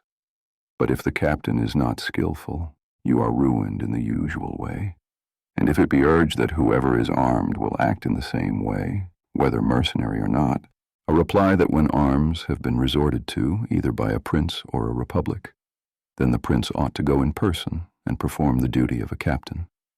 The republic has to send its citizens, and when one is sent who does not turn out satisfactorily, it ought to recall him, and when one is worthy, to hold him by the laws so he does not leave the command. And experience has shown that princes and republics, single-handed, making the greatest progress, and mercenaries doing nothing except damage. And it is more difficult to bring a republic armed with its own arms under the sway of one of its citizens than it is to bring one armed with foreign arms. Rome and Sparta stood for many ages armed and free. The Switzes are completely armed and quite free. Of ancient mercenaries, for example, there are the Carthaginians, who were oppressed by their mercenary soldiers after the first war with the Romans, although the Carthaginians had their own citizens for captains. After the death of Epaminondas, Philip of Macedon was made captain of their soldiers by the Thebans, and after victory he took away their liberty. Duke Filippo being dead, the Milanese enlisted Francesco Sforza against the Venetians, and he, having overcome the enemy at Caravaggio, allied himself with them to crush the Milanese, his masters. His father, Sforza, having been engaged by Queen Johanna of Naples, left her unprotected so that she was forced to throw herself into the arms of the King of Aragon, to save her kingdom. And if the Venetians and Florentines formally extended their dominions by these arms, and yet their captains did not make themselves princes, but have defended them, I reply that the Florentines in this case have been favored by chance, for of the able captains of whom they might have stood in fear, some have not conquered, some have been opposed, and others have turned their ambitions elsewhere. One who did not conquer was Giovanni Acuto, and since he did not conquer, his fidelity cannot be proved. But everyone will acknowledge that, had he conquered, the Florentines would have stood at his discretion. Sforza had the Bracceschi always against him, so they watched each other. Francesco turned his ambition to Lombardy, Braccio against the Church and the Kingdom of Naples. But let us come to that which happened a short while ago. The Florentines appointed as their captain Pagolo Vitelli, a most prudent man, from whom a private position had risen to the greatest renown. If this man had taken Pisa, nobody can deny that it would have been proper for the Florentines to keep in with him. For if he became the soldier of their enemies, they had no means of resisting, and if they held to him, they must obey him. The Venetians, if their achievements are considered, will be seen to have acted safely and gloriously so long as they sent to war their own men. When armed with gentlemen and plebeians, they did valiantly. This was before they turned to enterprises on land. But when they began to fight on land, they forsook this virtue and followed the custom of Italy. And in the beginning of their expansion on land, though not having much territory, and because of their great reputation, they had not much to fear from their captains. But when they expanded, as under Carmignuola, they had a taste of this mistake, for having found him a most valiant man, they beat the Duke of Milan under his leadership, and on the other hand, knowing how lukewarm he was in the war, they feared they would no longer conquer under him, and for this reason they were not willing, nor were they able, to let him go. And so, not to lose again that which they had acquired, they compelled, in order to secure themselves, to murder him.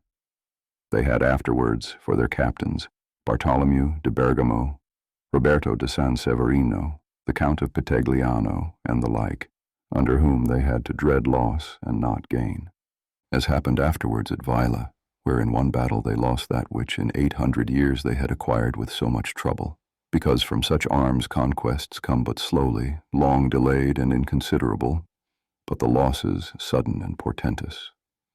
And as with these examples I have reached Italy, which has been ruled for many years by mercenaries, I wish to discuss them more seriously, in order that, having seen their rise and progress, one may be better prepared to counteract them. You must understand that the empire has recently come to be repudiated in Italy, that the Pope has acquired more temporal power, and that Italy has been divided up into more states, for the reason that many of the great cities took up arms against their nobles, who, formerly favored by the emperor, were oppressing them, whilst the church was favoring them so as to gain authority and temporal power. In many others, their citizens became princes. From this it came to pass that Italy fell partly into the hands of the church and of republics, and the church consisting of priests, and the republic of citizens unaccustomed to arms. Both commenced to enlist foreigners. The first who gave renown to this soldiery was Alberigo de Conio, the Romanian. From the school of this man sprang, among others, Braccio and Sforza, who in their time were the arbiters of Italy. After these came all the other captains who till now have directed the arms of Italy. And the end of all their valor has been that she has been overrun by Charles, robbed by Louis, ravaged by Ferdinand, and insulted by the Switzers. The principle that has guided them has been, first, to lower the credit of infantry so that they might increase their own. They did this because, subsisting on their pain without territory, they were unable to support many soldiers, and a few infantry did not give them any authority. So they were led to employ cavalry, with a moderate force of which were maintained and honored, and affairs were brought to such a pass that, in an army of 20,000 soldiers, there were not to be found 2,000 foot soldiers. They had, besides this, used every art to lessen fatigue and danger to themselves and their soldiers, not killing in the fray, but taking prisoners and liberating without ransom. They did not attack towns at night, nor did the garrisons of the towns attack encampments at night. They did not surround the camp either with stockade or ditch, nor did they campaign in the winter. All of these things were permitted by their military rules, and devised by them to avoid, as I have said, both fatigue and dangers. Thus, they have brought Italy to slavery and contempt. Chapter 13, concerning auxiliaries, mixed soldiery, and one's own auxiliaries, which are the other useless arms, are employed when a prince is called in with his forces to aid and defend, as was done by Pope Julius in the most recent times. For he, having in the enterprise against Ferrara had poor proof of his mercenaries, turned to auxiliaries and stipulated with Ferdinand, King of Spain, for his assistance with men and arms. These arms may be useful and good in themselves, but for him who calls them in, they are always disadvantageous, for losing one is undone, and winning one is their captive. And although ancient histories may be full of examples, I do not wish to leave this recent one of Pope Julius II, the peril of which cannot fail to be perceived, for he, wishing to get Ferrara, threw himself entirely into the hands of the foreigner. But his good fortune brought about a third event, so that he did not reap the fruit of his rash choice, because having his auxiliaries routed at Ravenna, and the Switzers having risen and driven out the conquerors, against all exception both his and others, it so came to pass that he did not become prisoner to his enemies, they having fled, nor to his auxiliaries, he having conquered by others' arms than theirs. The Florentines, being entirely without arms, sent 10,000 Frenchmen to take Pisa, whereby they ran more danger than at any other time of their troubles. The Emperor of Constantinople, to oppose his neighbors, sent 10,000 Turks into Greece, who, on the war being finished, were not willing to quit. This was the beginning of the servitude of Greece to the infidels. Therefore, let him who has no desire to conquer make use of these arms, for they are much more hazardous than mercenaries, because with them the ruin is already made. They are all united, all yield obedience to others, but with mercenaries when they have conquered, more time and better opportunities are needed to injure you. They are not all of one community. They are found and paid by you, and a third party, which you have made their head, is not able all at once to assume enough authority to injure you. In conclusion, in mercenaries dastardly is most dangerous, in auxiliaries valor. The wise prince, therefore, has always avoided these arms and turned to his own, and has been willing rather to lose with them than to conquer with the others, not deeming that a real victory which is gained with the arms of others. I shall never hesitate to cite Cesare Borgia and his actions. This duke entered the Romagna with auxiliaries, taking there only French soldiers, and with them he captured Imola and Fauli. But afterwards, such forces not appearing to him reliable, he turned to mercenaries, discerning the less danger in them, and enlisted the Orsini and the Vitelli, whom presently, on handling and finding them doubtful, unfaithful, and dangerous, he destroyed and turned to his own men.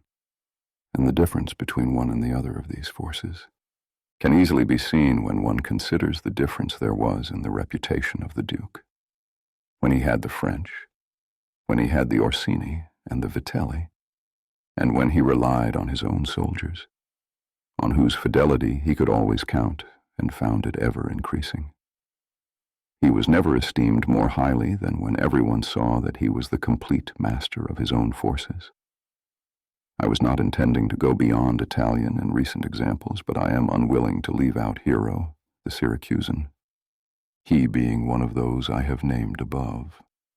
This man, as I have said, made head of the army by the Syracusans, soon found out that a mercenary soldiery constituted like our Italian condottieri was of no use, and it appearing to him that he could neither keep them nor let them go, he had them all cut to pieces, and afterwards made war with his own forces and not with aliens. I wish also to recall to memory an instance from the Old Testament applicable to this subject. David offered himself to Saul to fight with Goliath, the Philistine champion, and to give him courage, Saul armed him with his own weapons, which David rejected as soon as he had them on his back, saying that he could make no use of them, and that he wished to meet the enemy with his sling and knife. In conclusion, the arms of soldiers either fall from your back, or they weigh you down, or they bind you fast.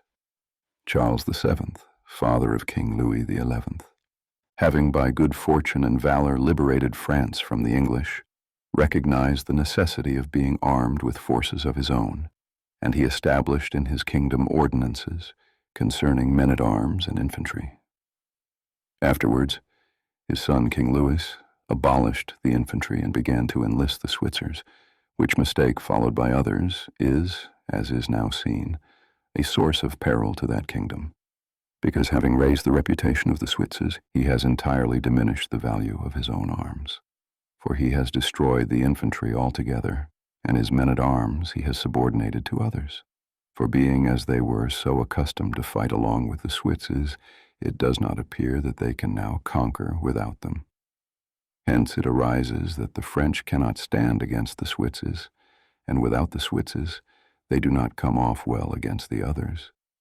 The armies of the French have thus become mixed, partly mercenary and partly national, both of which arms together are much better than mercenaries alone or auxiliaries alone, but much inferior to one's own forces.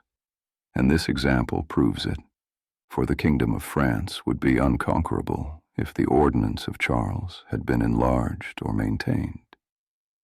But the scanty wisdom of man, on entering into an affair which looks well at first, cannot discern the poison that is hidden in it, and as I have said above, of hectic fevers.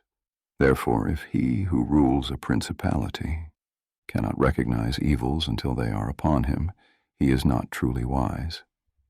And this insight is given to few.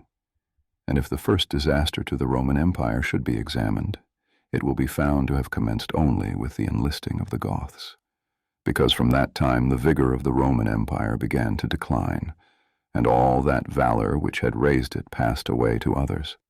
I conclude, therefore, that no principality is secure without having its own forces. On the contrary, it is entirely dependent on good fortune, not having the valor which in adversity would defend it. And it has always been the opinion and judgment of wise men that nothing can be so uncertain or unstable as fame or power not founded on its own strength, and one's own forces are those which are composed of either subjects, citizens, or dependents.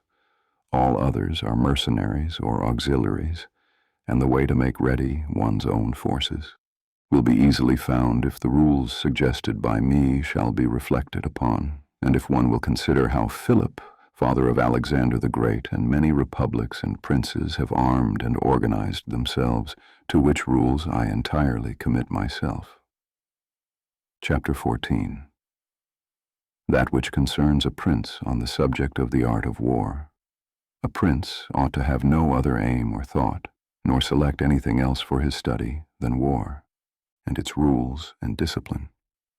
For this is the sole art that belongs to him who rules, and it is of such force that it not only upholds those who are born princes, but it often enables men to rise from a private station to that rank. And on the contrary, it is seen that when princes have thought more of ease than of arms, they have lost their states. And the first cause of your losing it is to neglect this art. And what enables you to acquire a state is to be master of the art. Francesco Sforza, though being marshal, from a private person became Duke of Milan, and the sons, through avoiding the hardship and troubles of arms, from dukes became private persons. For among other evils which being unarmed brings you, it causes you to be despised, and this is one of those ignominities against you which a prince ought to guard himself, as is shown later on. Because there is nothing proportionate between the armed and the unarmed, and it is not reasonable that he who is armed should yield obedience willingly to him who is unarmed, nor that the unarmed man should be secure among armed servants. Because being in one disdain and another suspicion, it is not possible for them to work well together. Therefore, prince who does not understand the art of war, over and above the other misfortunes already mentioned, cannot be respected by his soldiers, nor can he rely on them. He ought never, therefore, to have out of his thoughts the subject of war, and in peace he should addict himself more to its exercise than in war. This he can do in two ways, the one by action, the other by study. As regards action, he ought, above all things, to keep his men well organized and drilled, to follow incessantly the chase by which he accustoms his body to hardships, and learns something of the nature of localities, and gets to find out how the mountains rise, how the valleys open out, and how the plains lie, and to understand the nature of rivers and marshes, and in all this to take the greatest care. Which knowledge is useful in two ways. Firstly, he learns to know his country, and is better able to undertake its defense. Afterwards, by means of the knowledge and observation of that locality, he understands with ease any other which it may be necessary for him to study hereafter.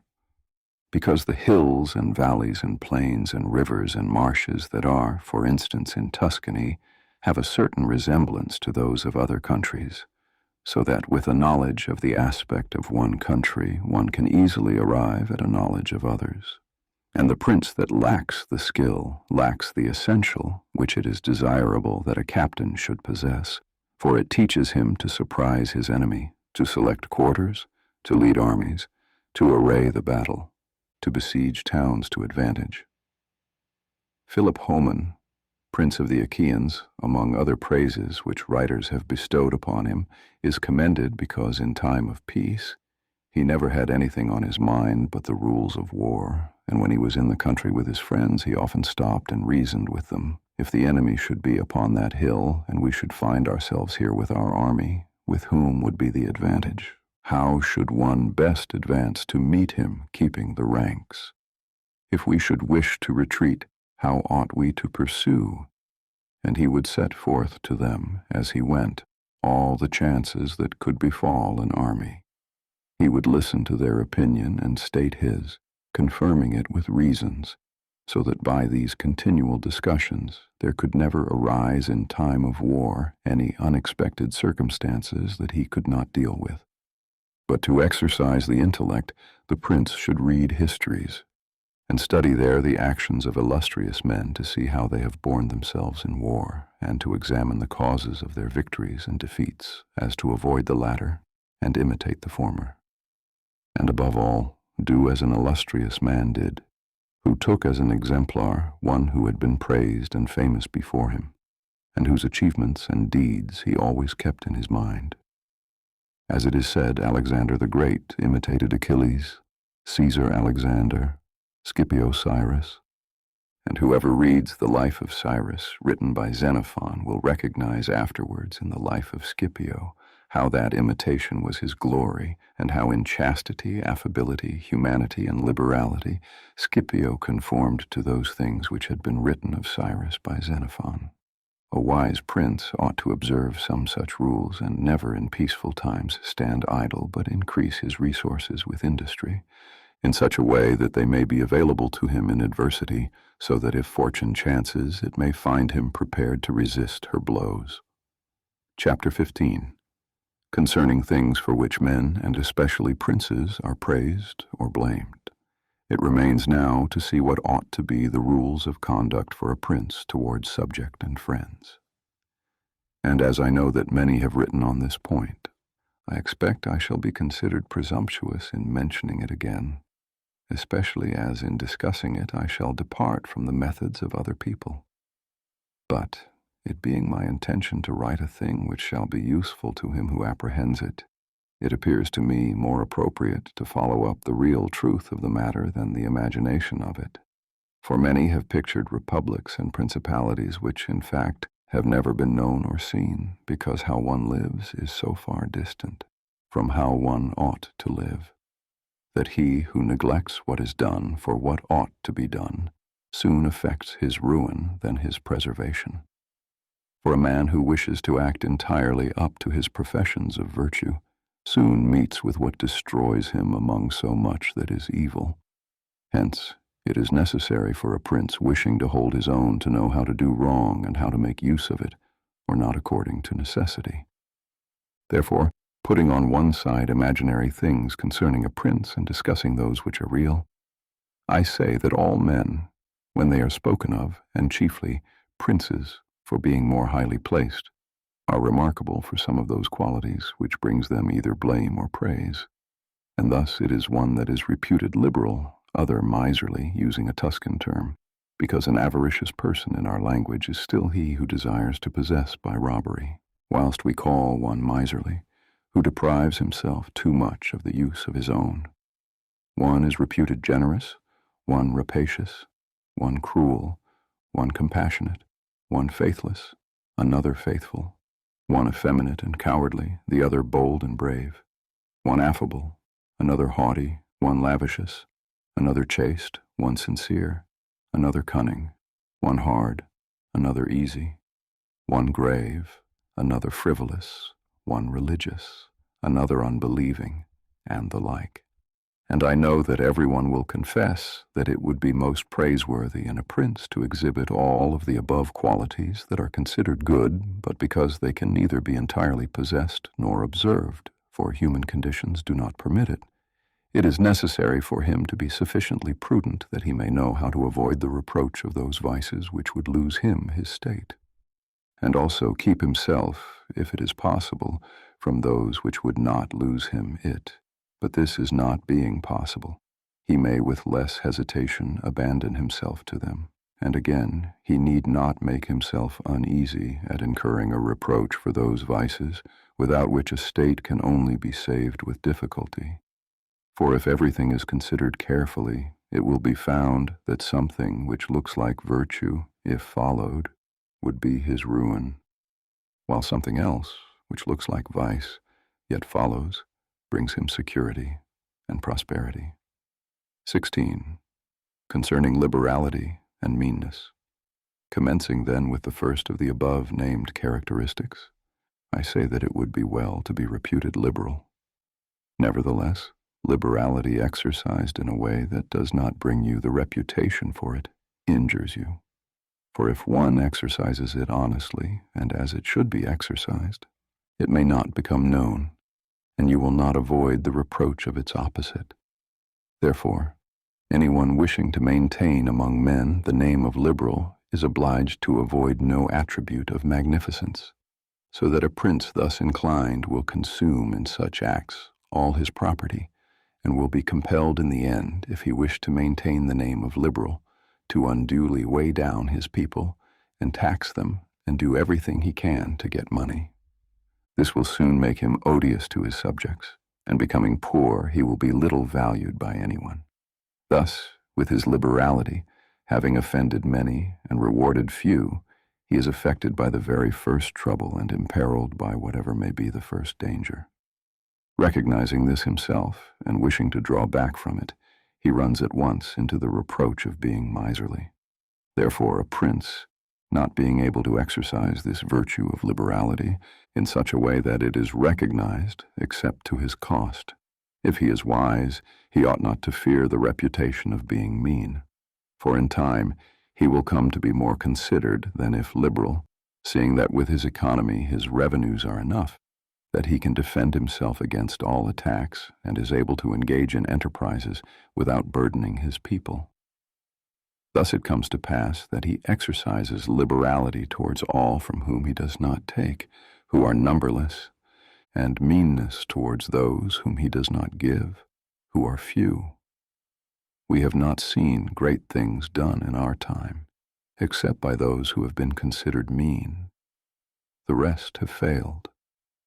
Pope Julius II was assisted in reaching the papacy by a reputation for liberality, yet he did not strive afterwards to keep it up. When he made war on the King of France, and he made many wars without imposing any extraordinary tax on his subjects, for he supplied his additional expenses out of his long thriftiness.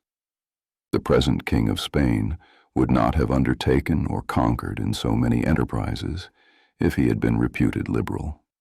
A prince, therefore, provided that he is not to rob his subjects, that he can defend himself, that he does not become poor and abject, that he is not forced to become rapacious, ought to hold of little account a reputation for being mean, for it is one of those vices which will enable him to govern. And if anyone should say, Caesar obtained empire by liberality, and many others have reached the highest positions by being liberal and by being considered so, I answer, either you are a prince, in fact, or in a way to become one. In the first case, this liberality is dangerous. In the second, it is very necessary to be considered liberal, and Caesar was one of those who wished to become preeminent in Rome.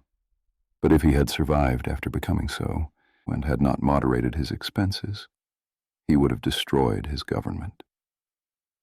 And if anyone should reply, many have been princes and have done great things with armies, who have been considered very liberal, I reply, either a prince spends that which is his own, or his subjects, or else that of others. In the first case, he ought to be sparing. In the second, he ought not to neglect any opportunity for liberality. And so the prince who goes forth with his army, supporting it by pillage, sack, and extortion, handling that which belongs to others, this liberality is necessary, otherwise he would not be followed by soldiers. And of that which is neither yours nor your subjects, can you be a ready giver, as were Cyrus, Caesar, and Alexander, because it does not take away from your reputation if you squander that of others, but adds to it, it is only squandering your own that injures you. And there is nothing waste so rapidly as liberality, for even whilst you exercise it, you lose the power to do so, and so become either poor or despised, or else, in avoiding poverty, rapacious and hated. And a prince should guard himself above all things against being despised and hated, and liberality leads you to both. Therefore, it is wiser to have a reputation for meanness, which brings reproach without hatred, than to be compelled, through seeking a reputation for liberality, to encode a name for opacity, which begets reproach with hatred. Chapter 17, concerning cruelty and clemency, and whether it is better to be loved than feared. Coming now to the other qualities mentioned above, I say that every prince ought to desire to be considered clement and not cruel. Nevertheless, he ought to take care not to misuse this clemency. Caesar Borgia was considered cruel. Notwithstanding, his cruelty reconciled the Romagna, unified it, and restored it to peace and loyalty. And if this be rightly considered, he would be seen to have been much more merciful than the Florentine people, who, to avoid a reputation for cruelty, permitted Pistoia to be destroyed. Therefore, a prince, so long as he keeps his subjects united and loyal, not to mind the reproach of cruelty, because with a few examples he would be much more merciful than those who, through too much mercy, allow disorders to arise, from which follow murders or robberies. For these are wont to injure the whole people, whilst those executions which originate with the prince offend the individual only, and of all princes it is impossible for the new prince to avoid the imputation of cruelty, owing to new states being full of dangers. Hence Virgil, through the mouth of Dido, excuses the inhumanity of her reign, owing to its being new, saying, "Against my will, my fate, a throne unsettled and an infant state, bid me defend my realms with all my powers, and guard with these severities my shores." Nevertheless, he ought to be slow to believe and to act, nor should he himself show fear, but proceed in a temperate manner, with prudence and humanity, so that too much confidence may not make him incautious, and too much distrust render him intolerable. Upon this, a question arises, whether it should be better to be loved than feared, or feared than loved. It may be answered that one should wish to be both, but because it is difficult to unite them in one person, it is much safer to be feared than loved, when of the two either must be dispensed with. Because this is to be asserted in general of men, that they are ungrateful, fickle, false, cowardly, covetous, and as long as you succeed, they are yours entirely. They will offer you their blood, property, life, and children, as it said above, when the need is far distant.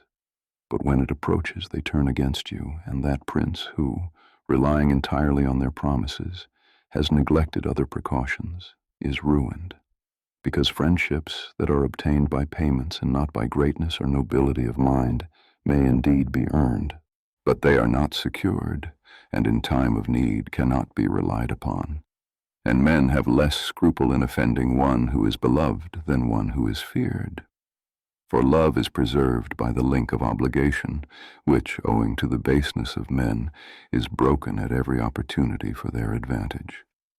But fear preserves you by a dread of punishment which never fails.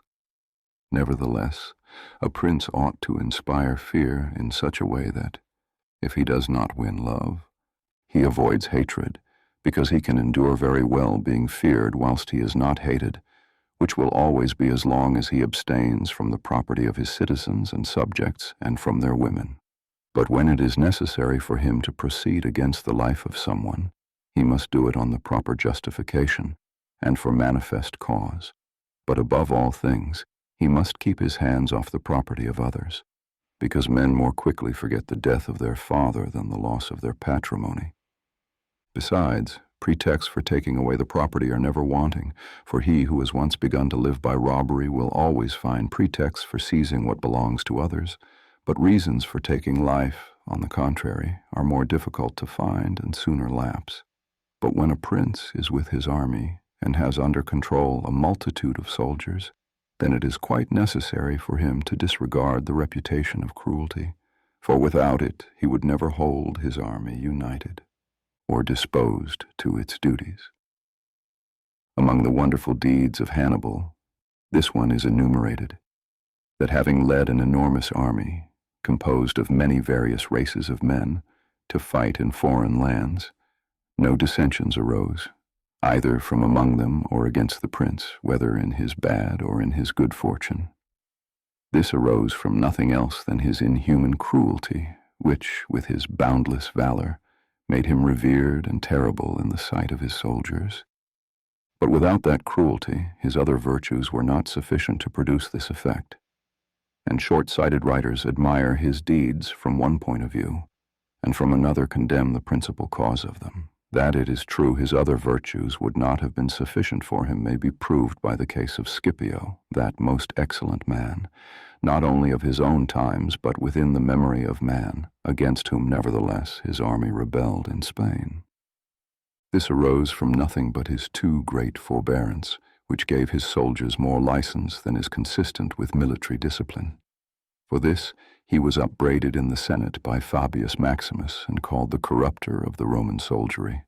The Locrians were laid waste by a legate of Scipio, yet they were not avenged by him, nor was the insolence of the legate punished, owing entirely to his easy nature, insomuch that someone in the Senate, wishing to excuse him, said that there were many men who knew much better how not to err than to correct the errors of others. This disposition, if he had been continued in the command, would have destroyed in time the fame and glory of Scipio, but he being under the control of the Senate, this injurious characteristic not only concealed itself, but contributed to his glory. Returning to the question of being feared or loved, I come to the conclusion that men loving according to their own will and fearing according to that of the prince. A wise prince should establish himself on that which is in his own control and not in that of others. He must endeavor only to avoid hatred, as is noted. Chapter 18, concerning the way in which princes should keep faith. Everyone admits how praiseworthy it is in a prince to keep faith and to live with integrity and not with craft.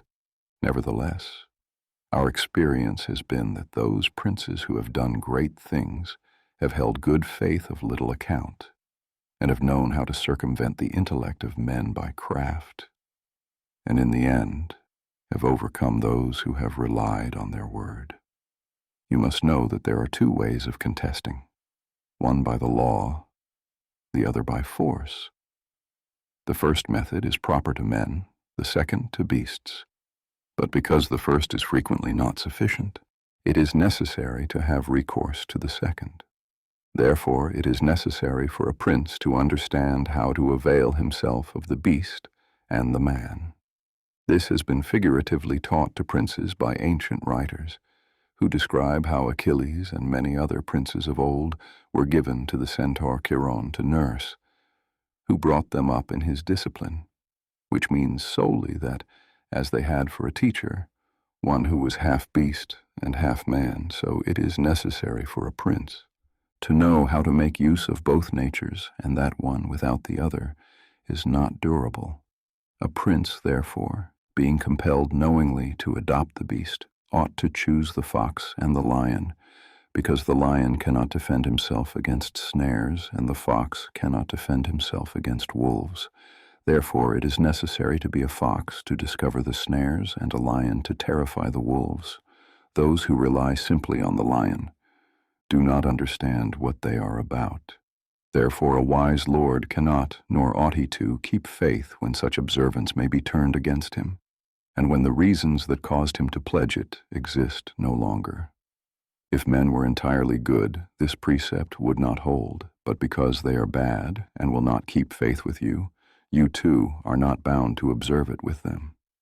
Nor will there ever be wanting to a prince legitimate reasons to excuse this non-observance. Of this endless modern examples could be given, showing how many treaties and engagements have been made void and of no effect through the faithlessness of princes, and he who has known best how to employ the fox has succeeded best. But it is necessary to know well how to disguise this characteristic, and to be a great pretender and dissembler, and men are so simple and so subject to present necessities, that he who seeks to deceive will always find someone who will allow himself to be deceived. One recent example I cannot pass over in silence. Alexander VI did nothing else but deceive men, nor ever thought of doing otherwise, and he always found victims. For never was there a man who had greater power in asserting, or who with greater oaths would affirm a thing, yet would observe it less. Nevertheless, his deceits always succeeded according to his wishes, because he well understood this side of mankind. Therefore it is unnecessary for a prince to have all the good qualities I have enumerated, but it is very necessary to appear to have them. And I shall dare say this also, that to have them and to always observe them is injurious, and that to appear to have them is useful, to appear merciful, faithful, humane, religious, upright, and to be so, but with a mind so framed that should you require not to be so, you may be able and know how to change to the opposite, And you have to understand this, that a prince, especially a new one, cannot observe all those things for which men are esteemed, being often forced, in order to maintain the state, to act contrary to fidelity, friendship, humanity, and religion. Therefore, it is necessary for him to have a mind ready, to turn itself accordingly as the winds and variations of fortune force it. Yet, as I have said above, not to diverge from the good if he can avoid doing so, but if compelled, then to know how to set about it. For this reason, a prince ought to take care that he never lets anything slip from his lips that is not replete with the above-named 5 qualities, that he may appear to him who sees and hears him altogether merciful, faithful, humane, upright, and religious. There is nothing more necessary to appear to have than this last quality, inasmuch as men judge generally more by the eye than by the hand, because it belongs to everybody to see you, to few to come in touch with you. Everyone sees what you appear to be. Few really know what you are, and those few dare not oppose themselves to the opinion of the many who have the majesty of the state to defend them. And in the actions of all men, and especially of princes, which it is not prudent to challenge, one judges by the result. For that reason, lest a prince have the credit of conquering and holding his state, the means will always be considered honest, and he will be praised by everybody. Because the vulgar are always taken by what a thing seems to be, and by what comes of it, and in the world there are only the vulgar. For the few find a place there only when the many have no ground to rest on. One prince of the present time, whom it is not well to name, never preaches anything else but peace and good faith, and to both he is most hostile, and either, if he had kept it, would have deprived him of reputation and kingdom many a time. 19. That one should avoid being despised and hated.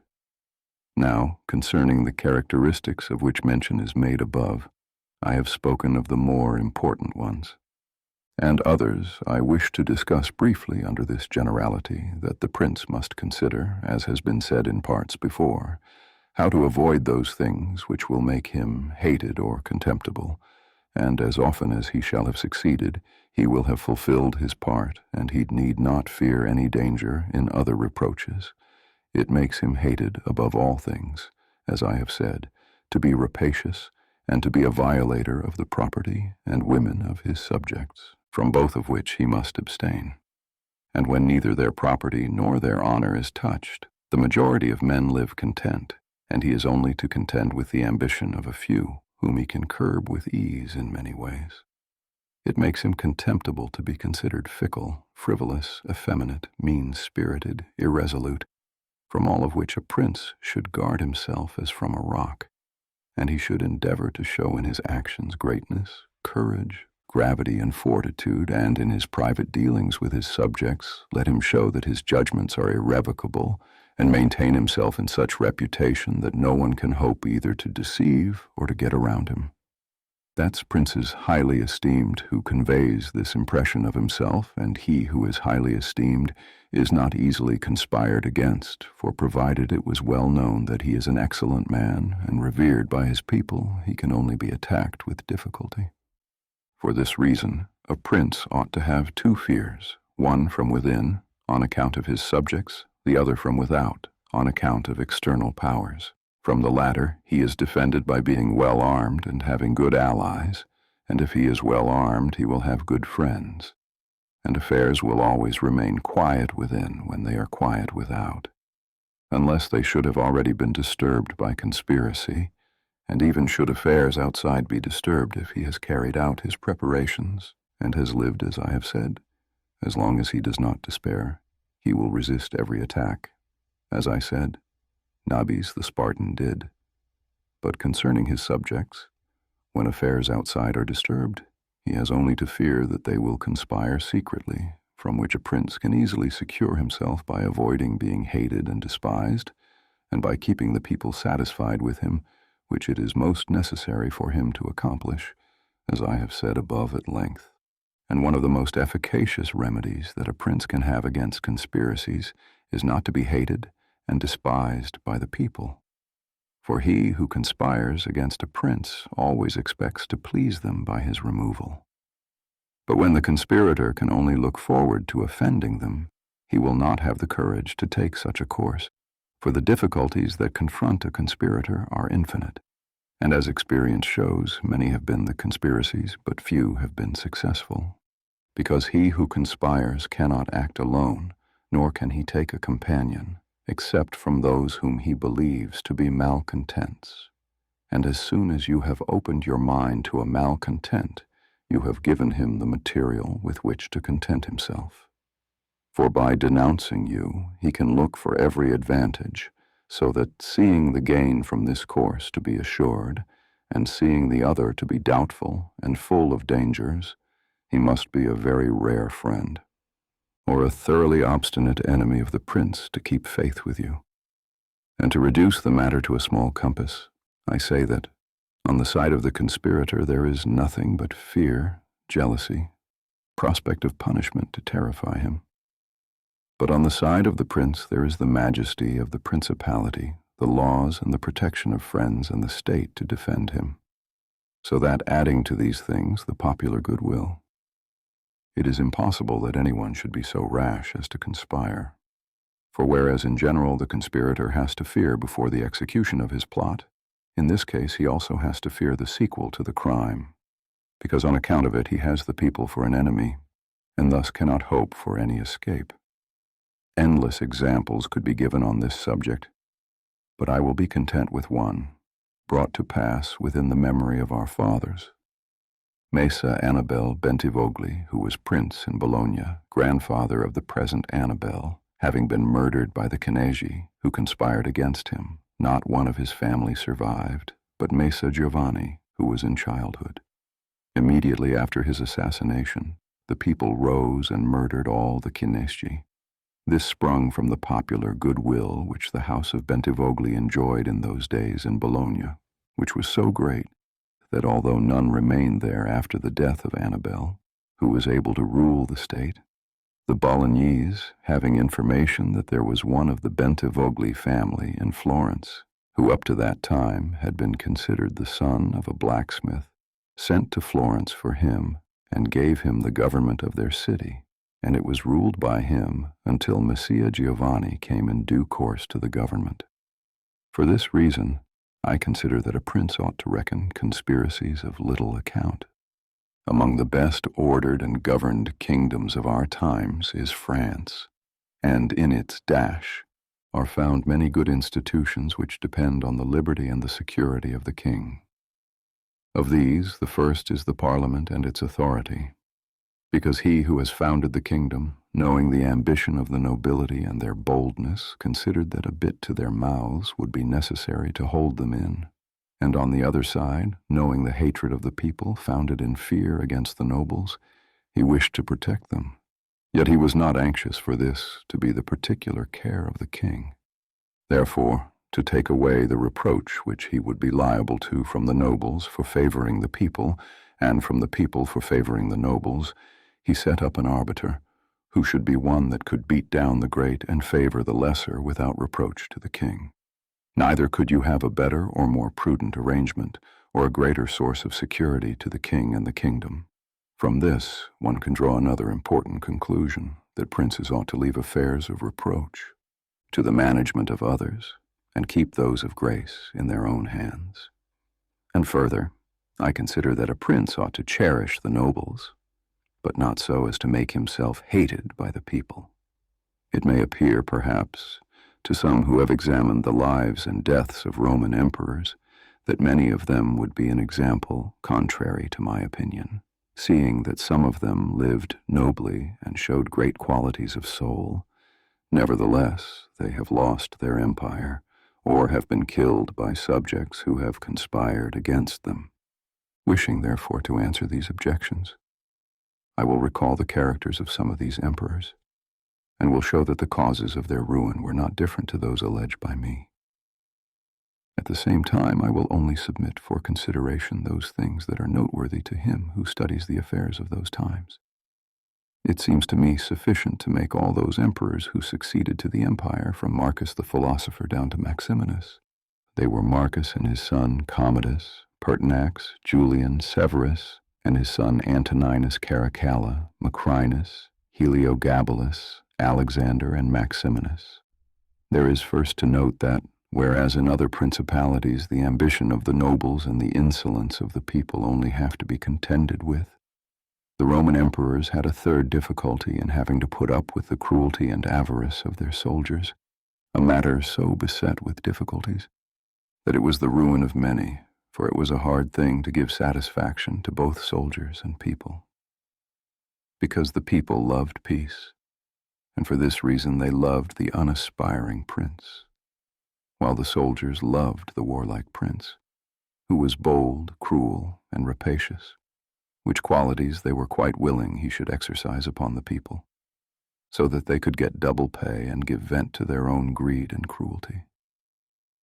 Hence it arose that those emperors were always overthrown who, either by birth or training, had no great authority, and most of them, especially those who came new to the principality, recognizing the difficulty of those two opposing humors, were inclined to give satisfaction to the soldiers, caring little about injuring the people, which course was necessary, because as princes cannot help being hated by someone, they ought in the first place to avoid being hated by everyone. And when they cannot compass this, they ought to endeavor with the utmost diligence to avoid the hatred of the most powerful. Therefore those emperors who sought through inexperience had need of special favor adhered more readily to the soldiers than to the people, a course which turned out advantageous to them or not, accordingly as the prince knew how to maintain authority over them. From these causes it arose that Marcus, Pertinax, and Alexander, being all men of modest life, lovers of justice, enemies to cruelty, humane and benignant, came to a sad end, except Marcus. He alone lived and died on it, because he had succeeded to the throne by hereditary title, and owed nothing either to the soldiers or the people. And afterwards, being possessed of many virtues which made him respected, he always kept both orders in their places whilst he lived, and was neither hated nor despised. But Pertinax was created emperor against the wishes of the soldiers, who, being accustomed to live licentiously under Commodus, could not endure the honest life to which Pertinax wished to reduce them. Thus, having given cause for hatred, to which hatred, though, has added contempt for his old age, he was overthrown at the very beginning of his administration. And here it should be noted that hatred is acquired as much by good works as by bad ones. Therefore, as I said before, a prince wishing to keep his state is very often forced to do evil. For when that body is corrupt, whom you think you have need of to maintain yourself, it be either the people or the soldiers or the nobles, you have to submit to its humors and to gratify them, and then good works will do you harm. But let us come to Alexander, who is a man of such great goodness, that among the other praises which recorded him is this, that in the 14 years he held the empire, no one was ever put to death by him, unjudged. Nevertheless, being considered effeminate, and a man who allowed himself to be governed by his mother, he became despised. The army conspired against him and murdered him. Turning now to the opposite characters of Commodus, Severus, Antoninus, Caracalla, and Maximinus, you will find them all cruel and rapacious men, who, to satisfy their soldiers, did not hesitate to commit every kind of iniquity against the people, and all, except Severus, came to a bad end. But in Severus there was so much valor that, keeping the soldiers friendly, although the people were oppressed by him, he reigned successfully. For his valor made him so much admired in the sight of the soldiers and the people that the latter were kept in a way astonished and awed, and the former respectful and satisfied.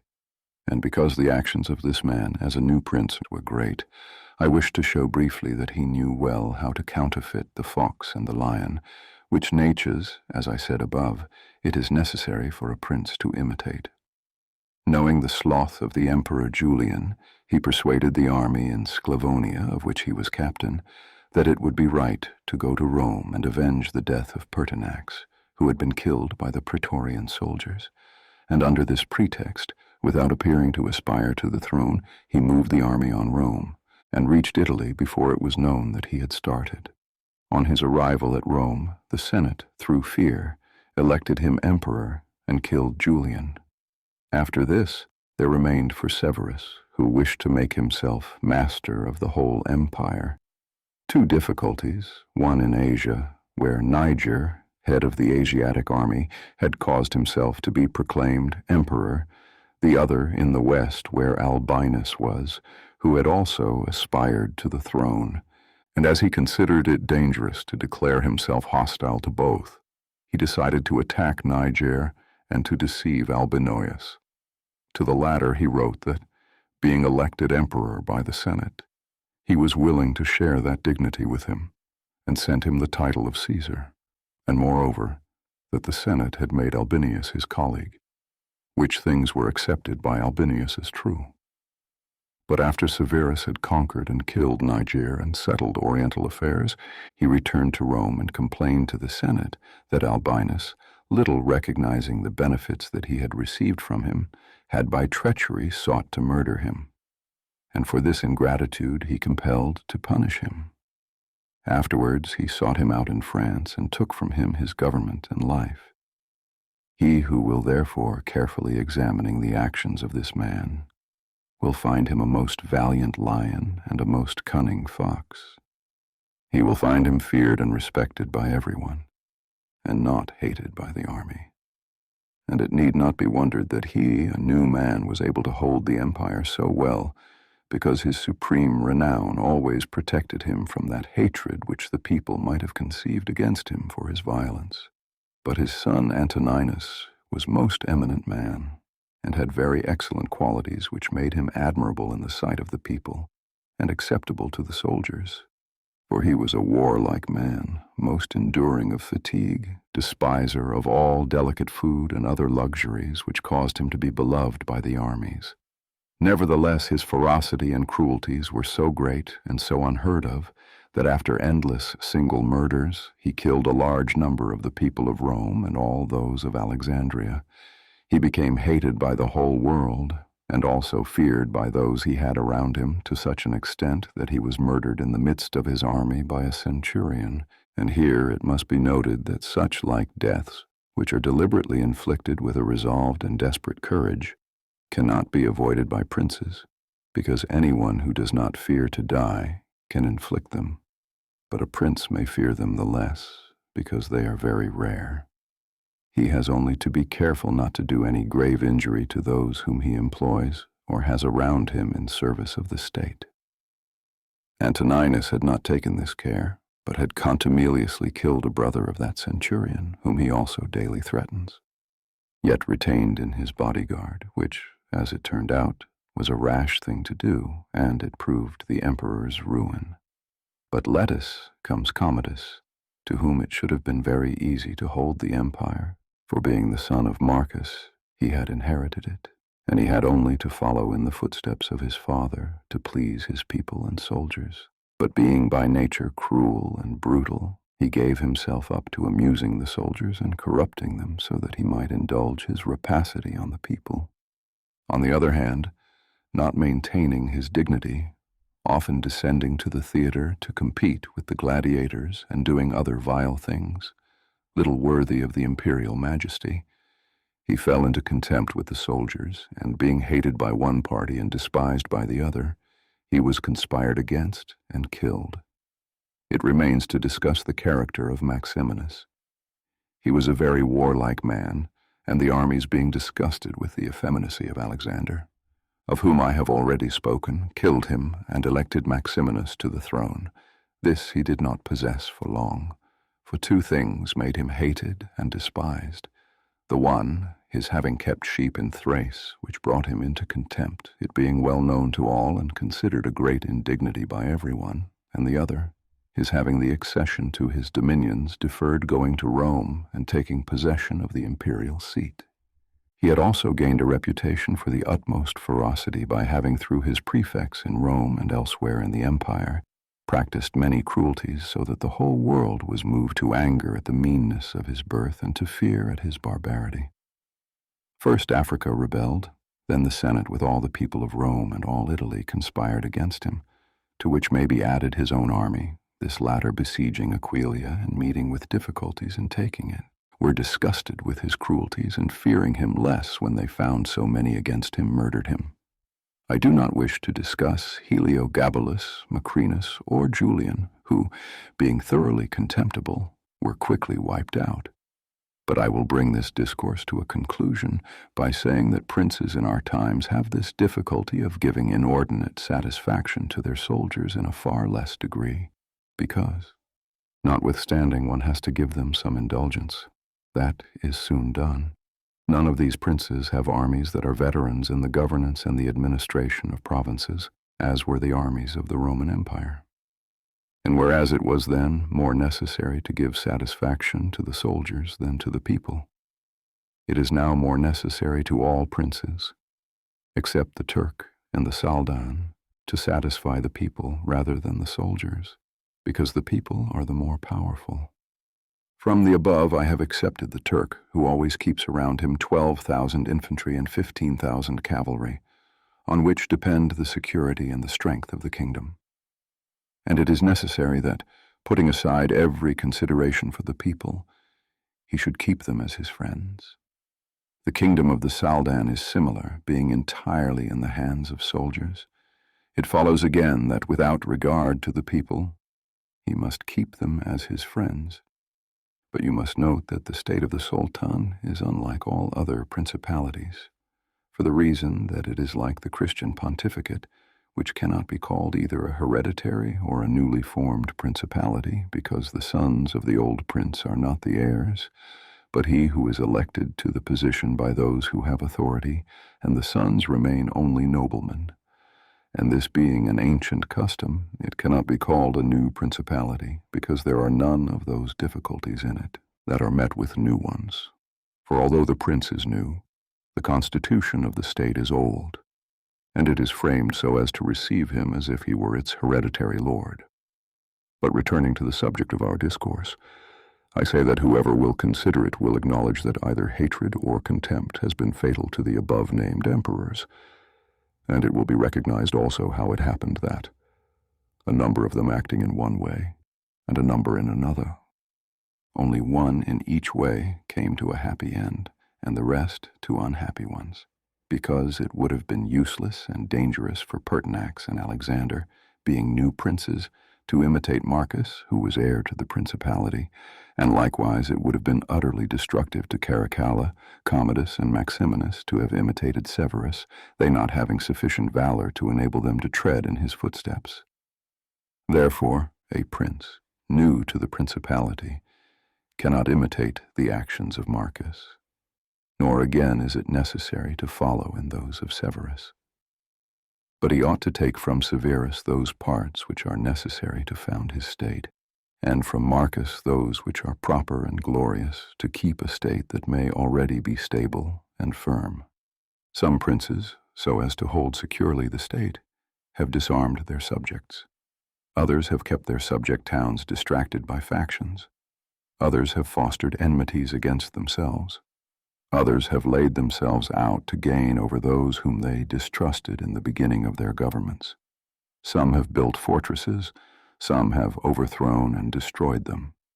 And although one cannot give a final judgment on all of these things unless one possesses the particulars of those states in which a decision was to be made, nevertheless, I will speak as comprehensively as the matter of itself will admit. There never was a new prince who disarmed his subjects.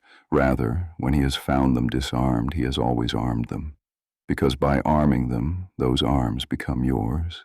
Those men who were distrusted become faithful, and those who are faithful are kept so, and your subjects become your adherents.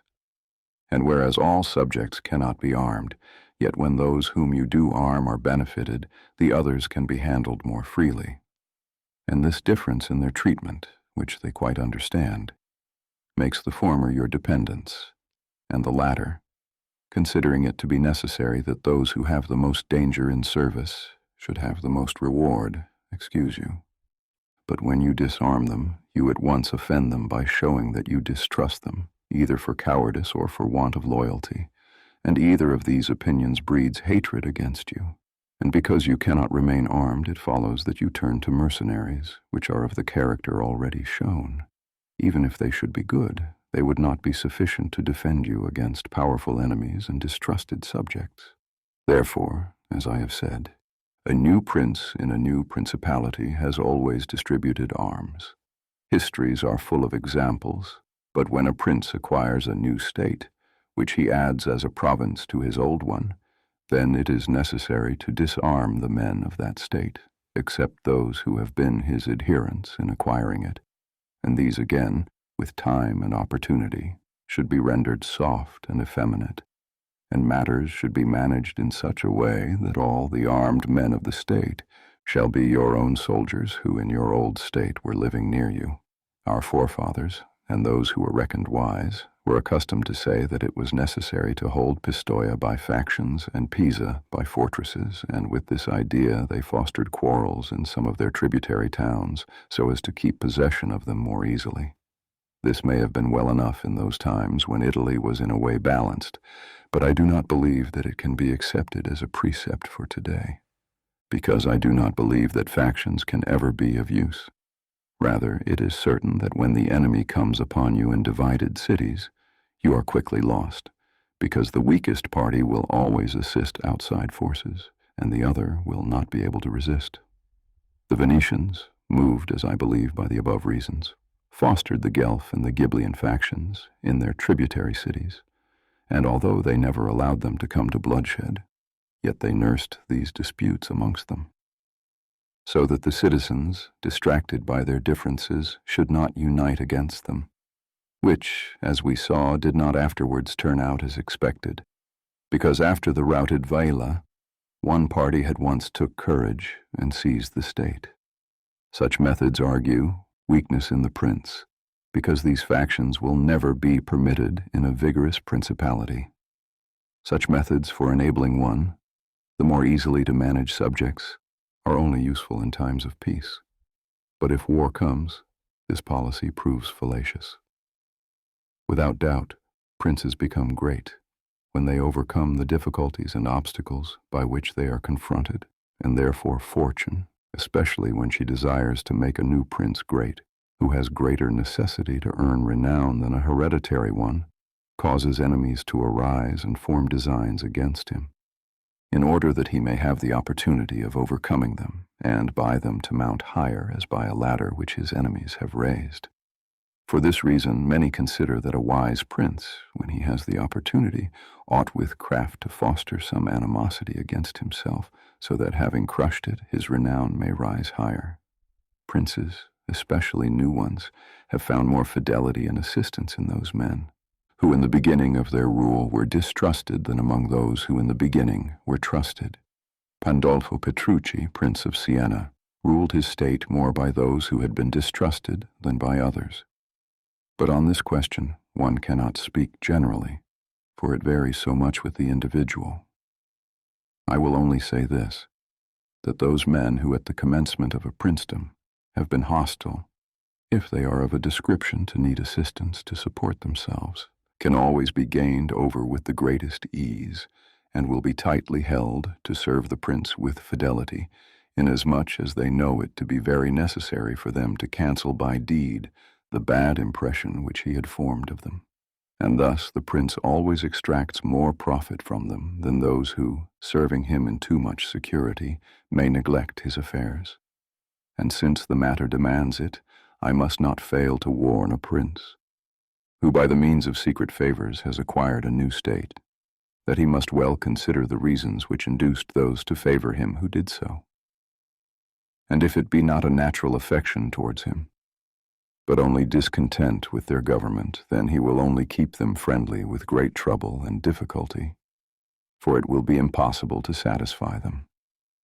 And weighing well the reasons for this, in those examples which can be taken from ancient and modern affairs, we shall find that it is easier for the prince to make friends of those men who were contented under the former government and are therefore his enemies than of those who, being discontented with it, were favorable to him and encouraged him to seize it.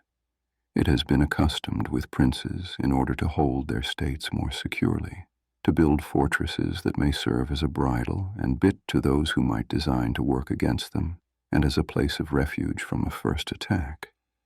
I praise this system, because it has been made use of formally, notwithstanding that Messer Niccolò Vitelli in our times has been seen to demolish 2 fortresses in Città di Castello, so that he might keep that state. Guido Ubaldo, Duke of Urbino, on returning to his dominion, once he had been driven by Cesare Borgia, razed to the foundations all the fortresses in that province, and considered that without them it would be more difficult to lose it. The Bentevigoli, returning to Bologna, came to a similar decision. Fortresses, therefore, are useful or not according to circumstances. If they do you good in one way, they injure you in another. And this question can be reasoned thus. The prince who has more to fear from the people than from foreigners ought to build fortresses, but he who has more to fear from foreigners than from the people ought to leave them alone. The castle of Milan, built by Francesco Sforza, has made and will make more trouble for the house of Sforza than any other disorder in the state. For this reason, the best possible fortress is not to be hated by the people, because although you may hold the fortresses, yet they will not save you if the people hate you. For there will never be wanting foreigners to assist the people who have taken arms against you.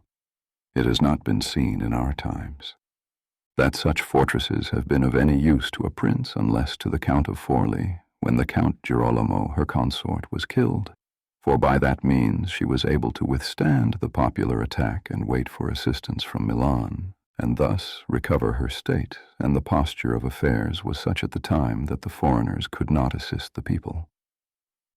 But the fortresses were of little value to her afterwards, when Cesare Borgia attacked her, and when the people, her enemy, were allied with foreigners. Therefore it would have been safer for her, both then and before, not to have been hated by the people than to have had the fortresses. All these things considered, then, I shall praise him who builds fortresses as well as him that does not, and I shall blame whoever, trusting in them, cares little about being hated by the people. Chapter 21. How a prince should conduct himself so as to gain renown. Nothing makes a prince so much esteemed as great enterprises and setting a fine example. We have in our time Ferdinand of Aragon, the present king of Spain. He can almost be called a new prince because he has risen by fame and glory from being an insignificant king to being the foremost king in Christendom. And if you will consider his deeds, you will find them all great, and some of them extraordinary. In the beginning of his reign, he attacked Granada, and this enterprise was the foundation of his dominions. He did this quietly at first, without any fear of hindrance, for he held the minds of the barons of Castile, occupied in thinking of the war and not anticipating any innovations. Thus they did not perceive that by these means he was acquiring power and authority over them. He was able, with the money of the church and of the people, to sustain his armies, and by that long war to lay the foundation for the military skill which has since distinguished him. Further, always using religion as a plea so as to undertake greater schemes, he devoted himself with pious cruelty to driving out and clearing his kingdom of the Moors, nor could there be any more admirable example, nor one more rare. Under this same cloak he assailed Africa, he came down on Italy, he has finally attacked France, and thus his achievements and designs have always been great, and have kept the minds of his people in suspense and admiration, and occupied with the issue of them. And his actions have arisen in such a way, one out of the other, that men have never been given time to work steadily against him. Again, it much assists the prince to set unusual examples in internal affairs, similar to those which are related of Messer Bonabo de Milano, who, when he had the opportunity, by anyone in civil life doing some extraordinary thing, either good or bad, he would take some method of rewarding or punishing him, which would be much spoken about. And a prince ought, above all things, always endeavor in every action to gain for himself the reputation of being a great and remarkable man. A prince is also respected when he is either a true friend or a downright enemy. That is to say, when without any reservation, he declares himself in favor of one party against the other, which course will always be more advantageous than standing neutral. Because if two of your powerful neighbors come to blows, they are of such a character that, if one of them conquers, you have to either fear him or not.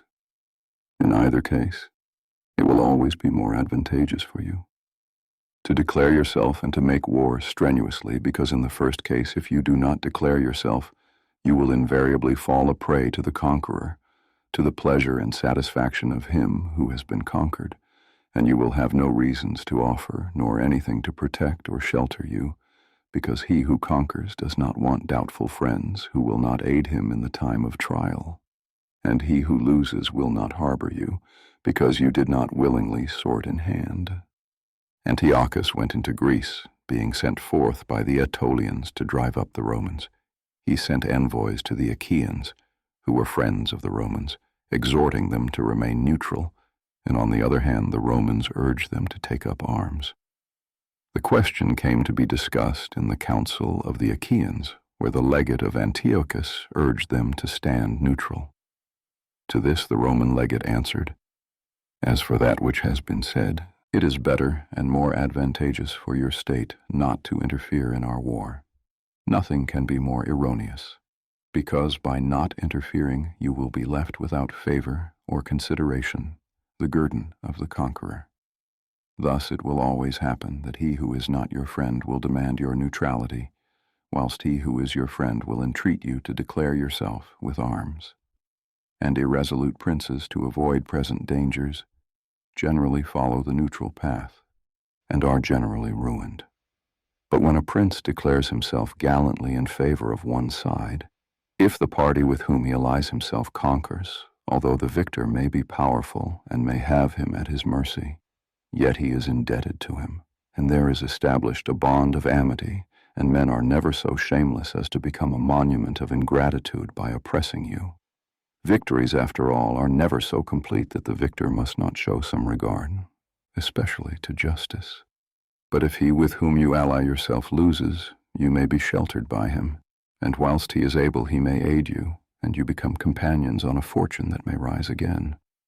In the second case, when those who fight are of such a character that you have no anxiety as to who may conquer, so much the more is it greater prudence to be allied, because you assist at the destruction of one by the aid of another, who, if he had been wise, would have saved him, and conquering, as it is impossible that he should not do with your assistance, he remains at your discretion.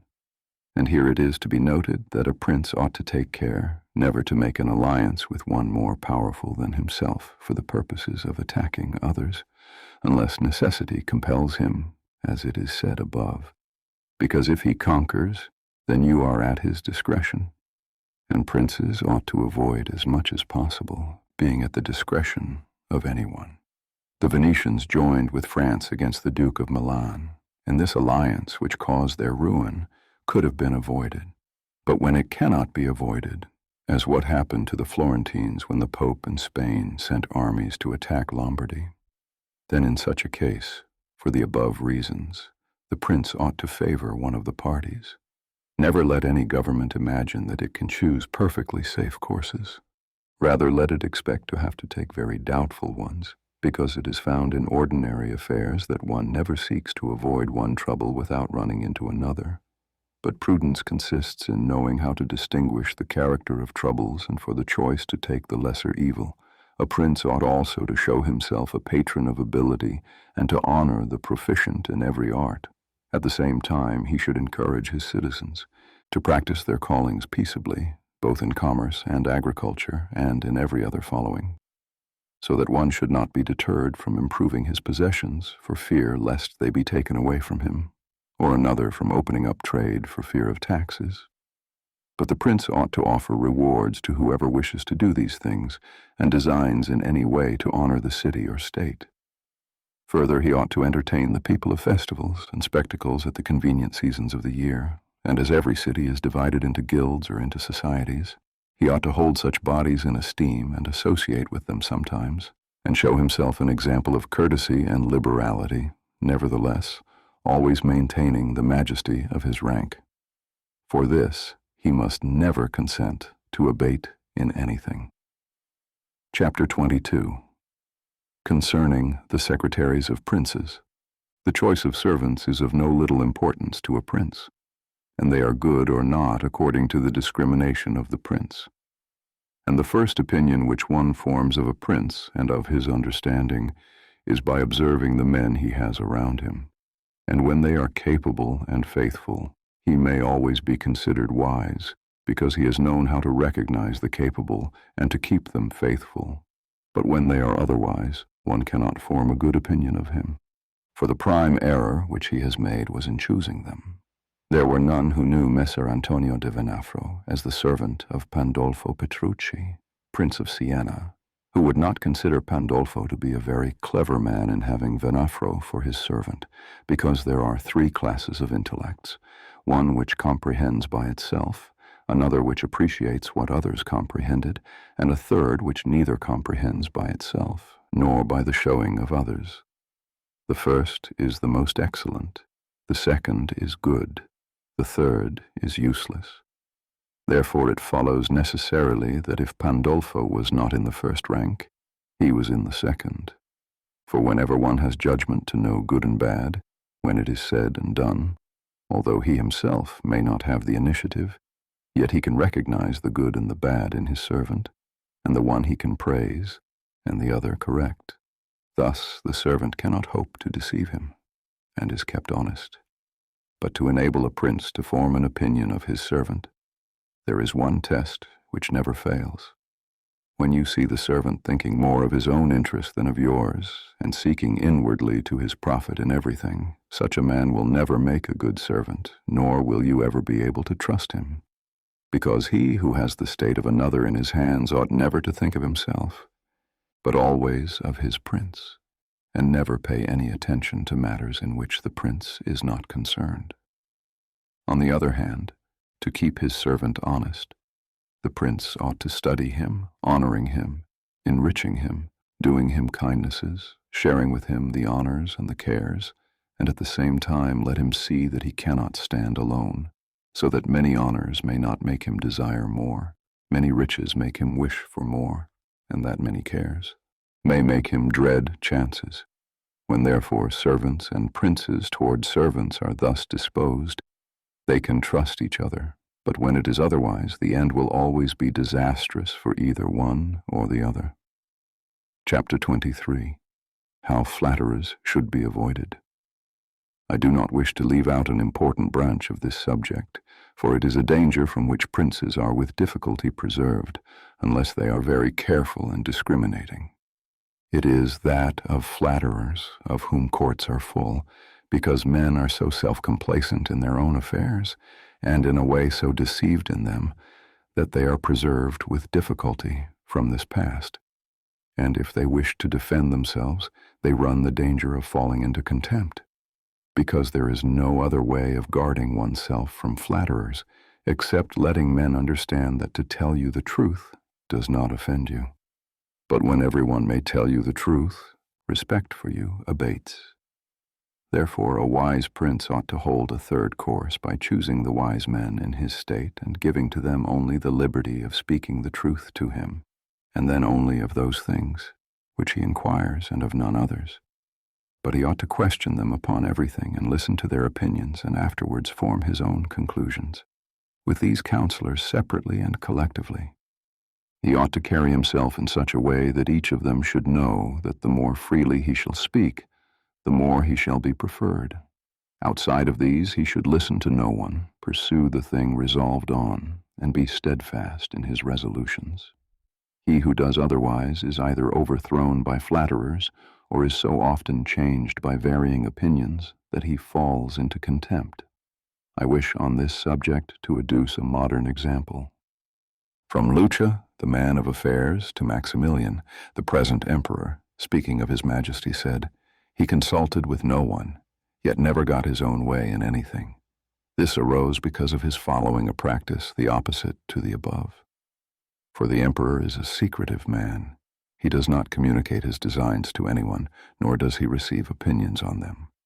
But as in carrying them into effect, they have become revealed and known. They are at once obstructed by those men whom he has around him, and he, being pliant, is diverted from them.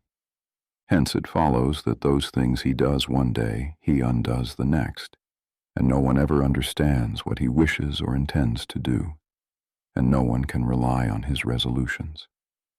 A prince, therefore, ought always to take counsel, but only when he wishes and not when others wish.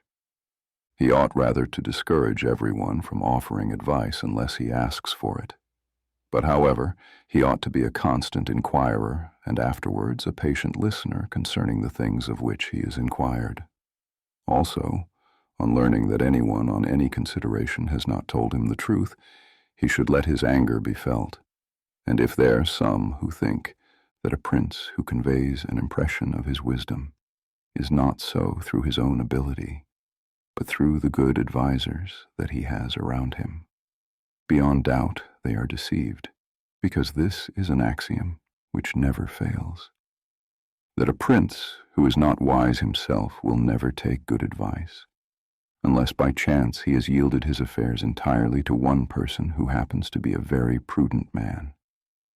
In this case, indeed, he may be well governed, but it would not be for long, because such a governor would, in a short time, take away his state from him.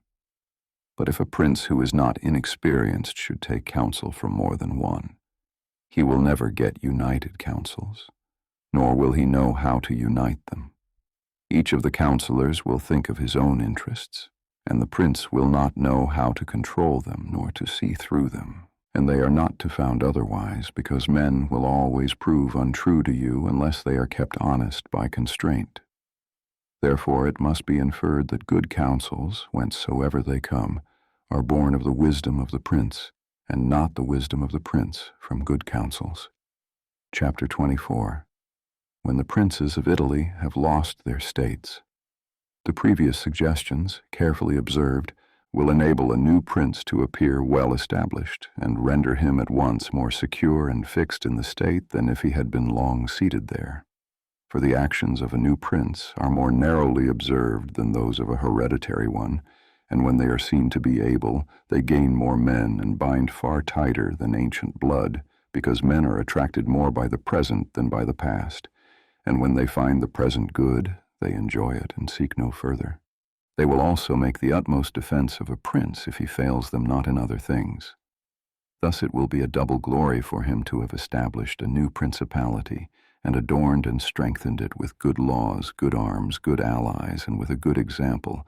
So it will be a double disgrace to him who, born a prince, shall lose his state by want of wisdom.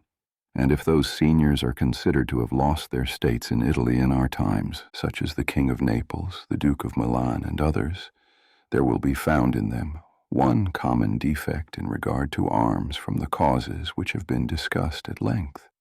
In the next place, some of them will be seen either to have had the people hostile, or if he has had the people friendly, he has not known how to secure the nobles. In the absence of these defects, states that have had enough power to keep an army in the field cannot be lost. Philip of Macedon, not the father of Alexander the Great, but he who was conquered by Titus Quintinius, had not much territory compared to the greatness of the Romans and of Greece who attacked him. Yet, being a warlike man who knew how to attract the people and secure the nobles, he sustained the war against his enemies for many years, and if in the end he lost the dominion of some cities, nevertheless he retained the kingdom. Therefore do not let our princes accuse fortune for the loss of their principalities after so many years' possession, but rather their own sloth, because in quiet times they never thought that there could be a change. It is a common defect in man not to make any provision in the calm against the tempest. And when afterwards the bad times came, they thought of flight and not defending themselves, and they hoped that the people, disgusted with the insolence of the conquerors, would recall them. This course, when others fail, may be good, but it is very bad to have neglected all other expedients for that. since you would never wish to fall because you trusted to be able to find someone later on to restore you. This again either does not happen, or if it does, it will not be for your security, because that deliverance is of no avail, which does not depend upon yourself. Those only are reliable, certain, and durable that depend on yourself and your valor. Chapter 25. What fortune can effect in human affairs, and how to withstand her. It is not unknown to me how many men have had and still have the opinion that the affairs of the world are in such wise governed by fortune and by God, that men with their wisdom cannot direct them, and that no one can even help them. And because of this, they would have us believe that it is not necessary to labor much in affairs, but to let chance govern them. This opinion has been more credited in our times because of the great changes in human affairs which have been seen, and may still be seen every day beyond all human conjecture. Sometimes pondering over this, I am in some degree inclined to their opinion. Nevertheless, not to extinguish our free will, I hold it to be true that fortune is the arbiter of one half of our actions, but that she still leaves us to direct the other half, or perhaps a little less. I compare her to one of those raging rivers, which when in flood overflows the plains, sweeping away trees and buildings, burying away the soil from place to place. Everything flies before it, all yield to its violence, without being able in any way to withstand it. And yet, though its nature be such, it does not follow therefore that men, when the weather becomes fair, shall not make provision, both with defenses and barriers, in such a manner that rising again, the waters may pass away by canal, and their force be neither so unrestrained nor so dangerous. So it happens with fortune, who shows her power where valor has not prepared to resist her, and thither she turns her forces where she knows that barriers and defenses have not been raised to constrain her. And if you will consider Italy, which is the seat of these changes, and which has given to them their impulse, you will see it to be an open country without barriers and without any defense. For if it had been defended by proper valor, as are Germany, Spain, and France, either this invasion would not have made the great changes that it has made, or it would not have come at all. And this I consider enough to say concerning resistance to fortune in general. But confining myself more to the particular, I say that a prince may be seen happy today and ruined tomorrow without having shown any change of disposition or character. This, I believe, arises firstly from causes that have already been discussed at length, namely, that the prince who relies entirely on fortune is lost when it changes. I believe also that he will be successful who directs his actions according to the spirit of the times, and that he whose actions do not accord with the times will not be successful. Because men are seen in affairs that lead to the end which every man has before him, namely glory and riches, to get there by various methods, one with caution, another with haste, one by force, another by skill, one by patience, another by its opposite, and each one succeeds in reaching the goal by a different method. One can also see if two cautious men, the one attain his end and the other fail. And similarly, two men, by different observances, are equally successful, the one being cautious, the other impetuous. All this arises from nothing else than whether or not they conform in their methods to the spirit of the times. This follows from what I've said, that two men working differently bring about the same effect, and of two working similarly, one attains his object and the other does not. Changes in a state also issue from this, for if to one who governs himself with caution and patience, time and affairs converge in such a way that his administration is successful, his fortune is made. But if time and affairs change, he is ruined if he does not change his course of action. But a man is not often found sufficiently circumspect to know how to accommodate himself to the change, both because he cannot deviate from what nature inclines him to do, and also because, having always prospered by acting in one way, he cannot be persuaded that it is well to leave it, and therefore the cautious man. When it is time to turn adventurous does not know how to do it, but he had changed his conduct with the times. Fortune would not have changed. Pope Julius II went to work impetuously in all his affairs, and found the times and circumstances conform so well to that line of action that he always met with success. Consider his first enterprise against Bologna, Messer Giovanni Bentivogli being still alive.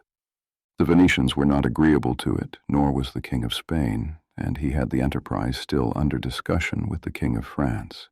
Nevertheless, he personally entered upon the expedition with his accustomed boldness and energy, a move which made Spain and the Venetians stand irresolute and passive, the latter from fear, the former from desire to recover the kingdom of Naples. On the other hand, he drew after him the King of France, because that king, having observed the movement and desiring to make the Pope his friend so as to humble the Venetians, found it impossible to refuse him. Therefore Julius, with his impetuous action, accomplished what no other pontiff with simple human wisdom could have done. For if he had waited in Rome until he could get away, with his plans arranged and everything fixed as any other pontiff would have done, he would never have succeeded, because the King of France would have made 1,000 excuses and the others would have raised 1,000 fears. I will leave his other actions alone, as they were all alike, and they all succeeded. For the shortness of his life did not let him experience the contrary.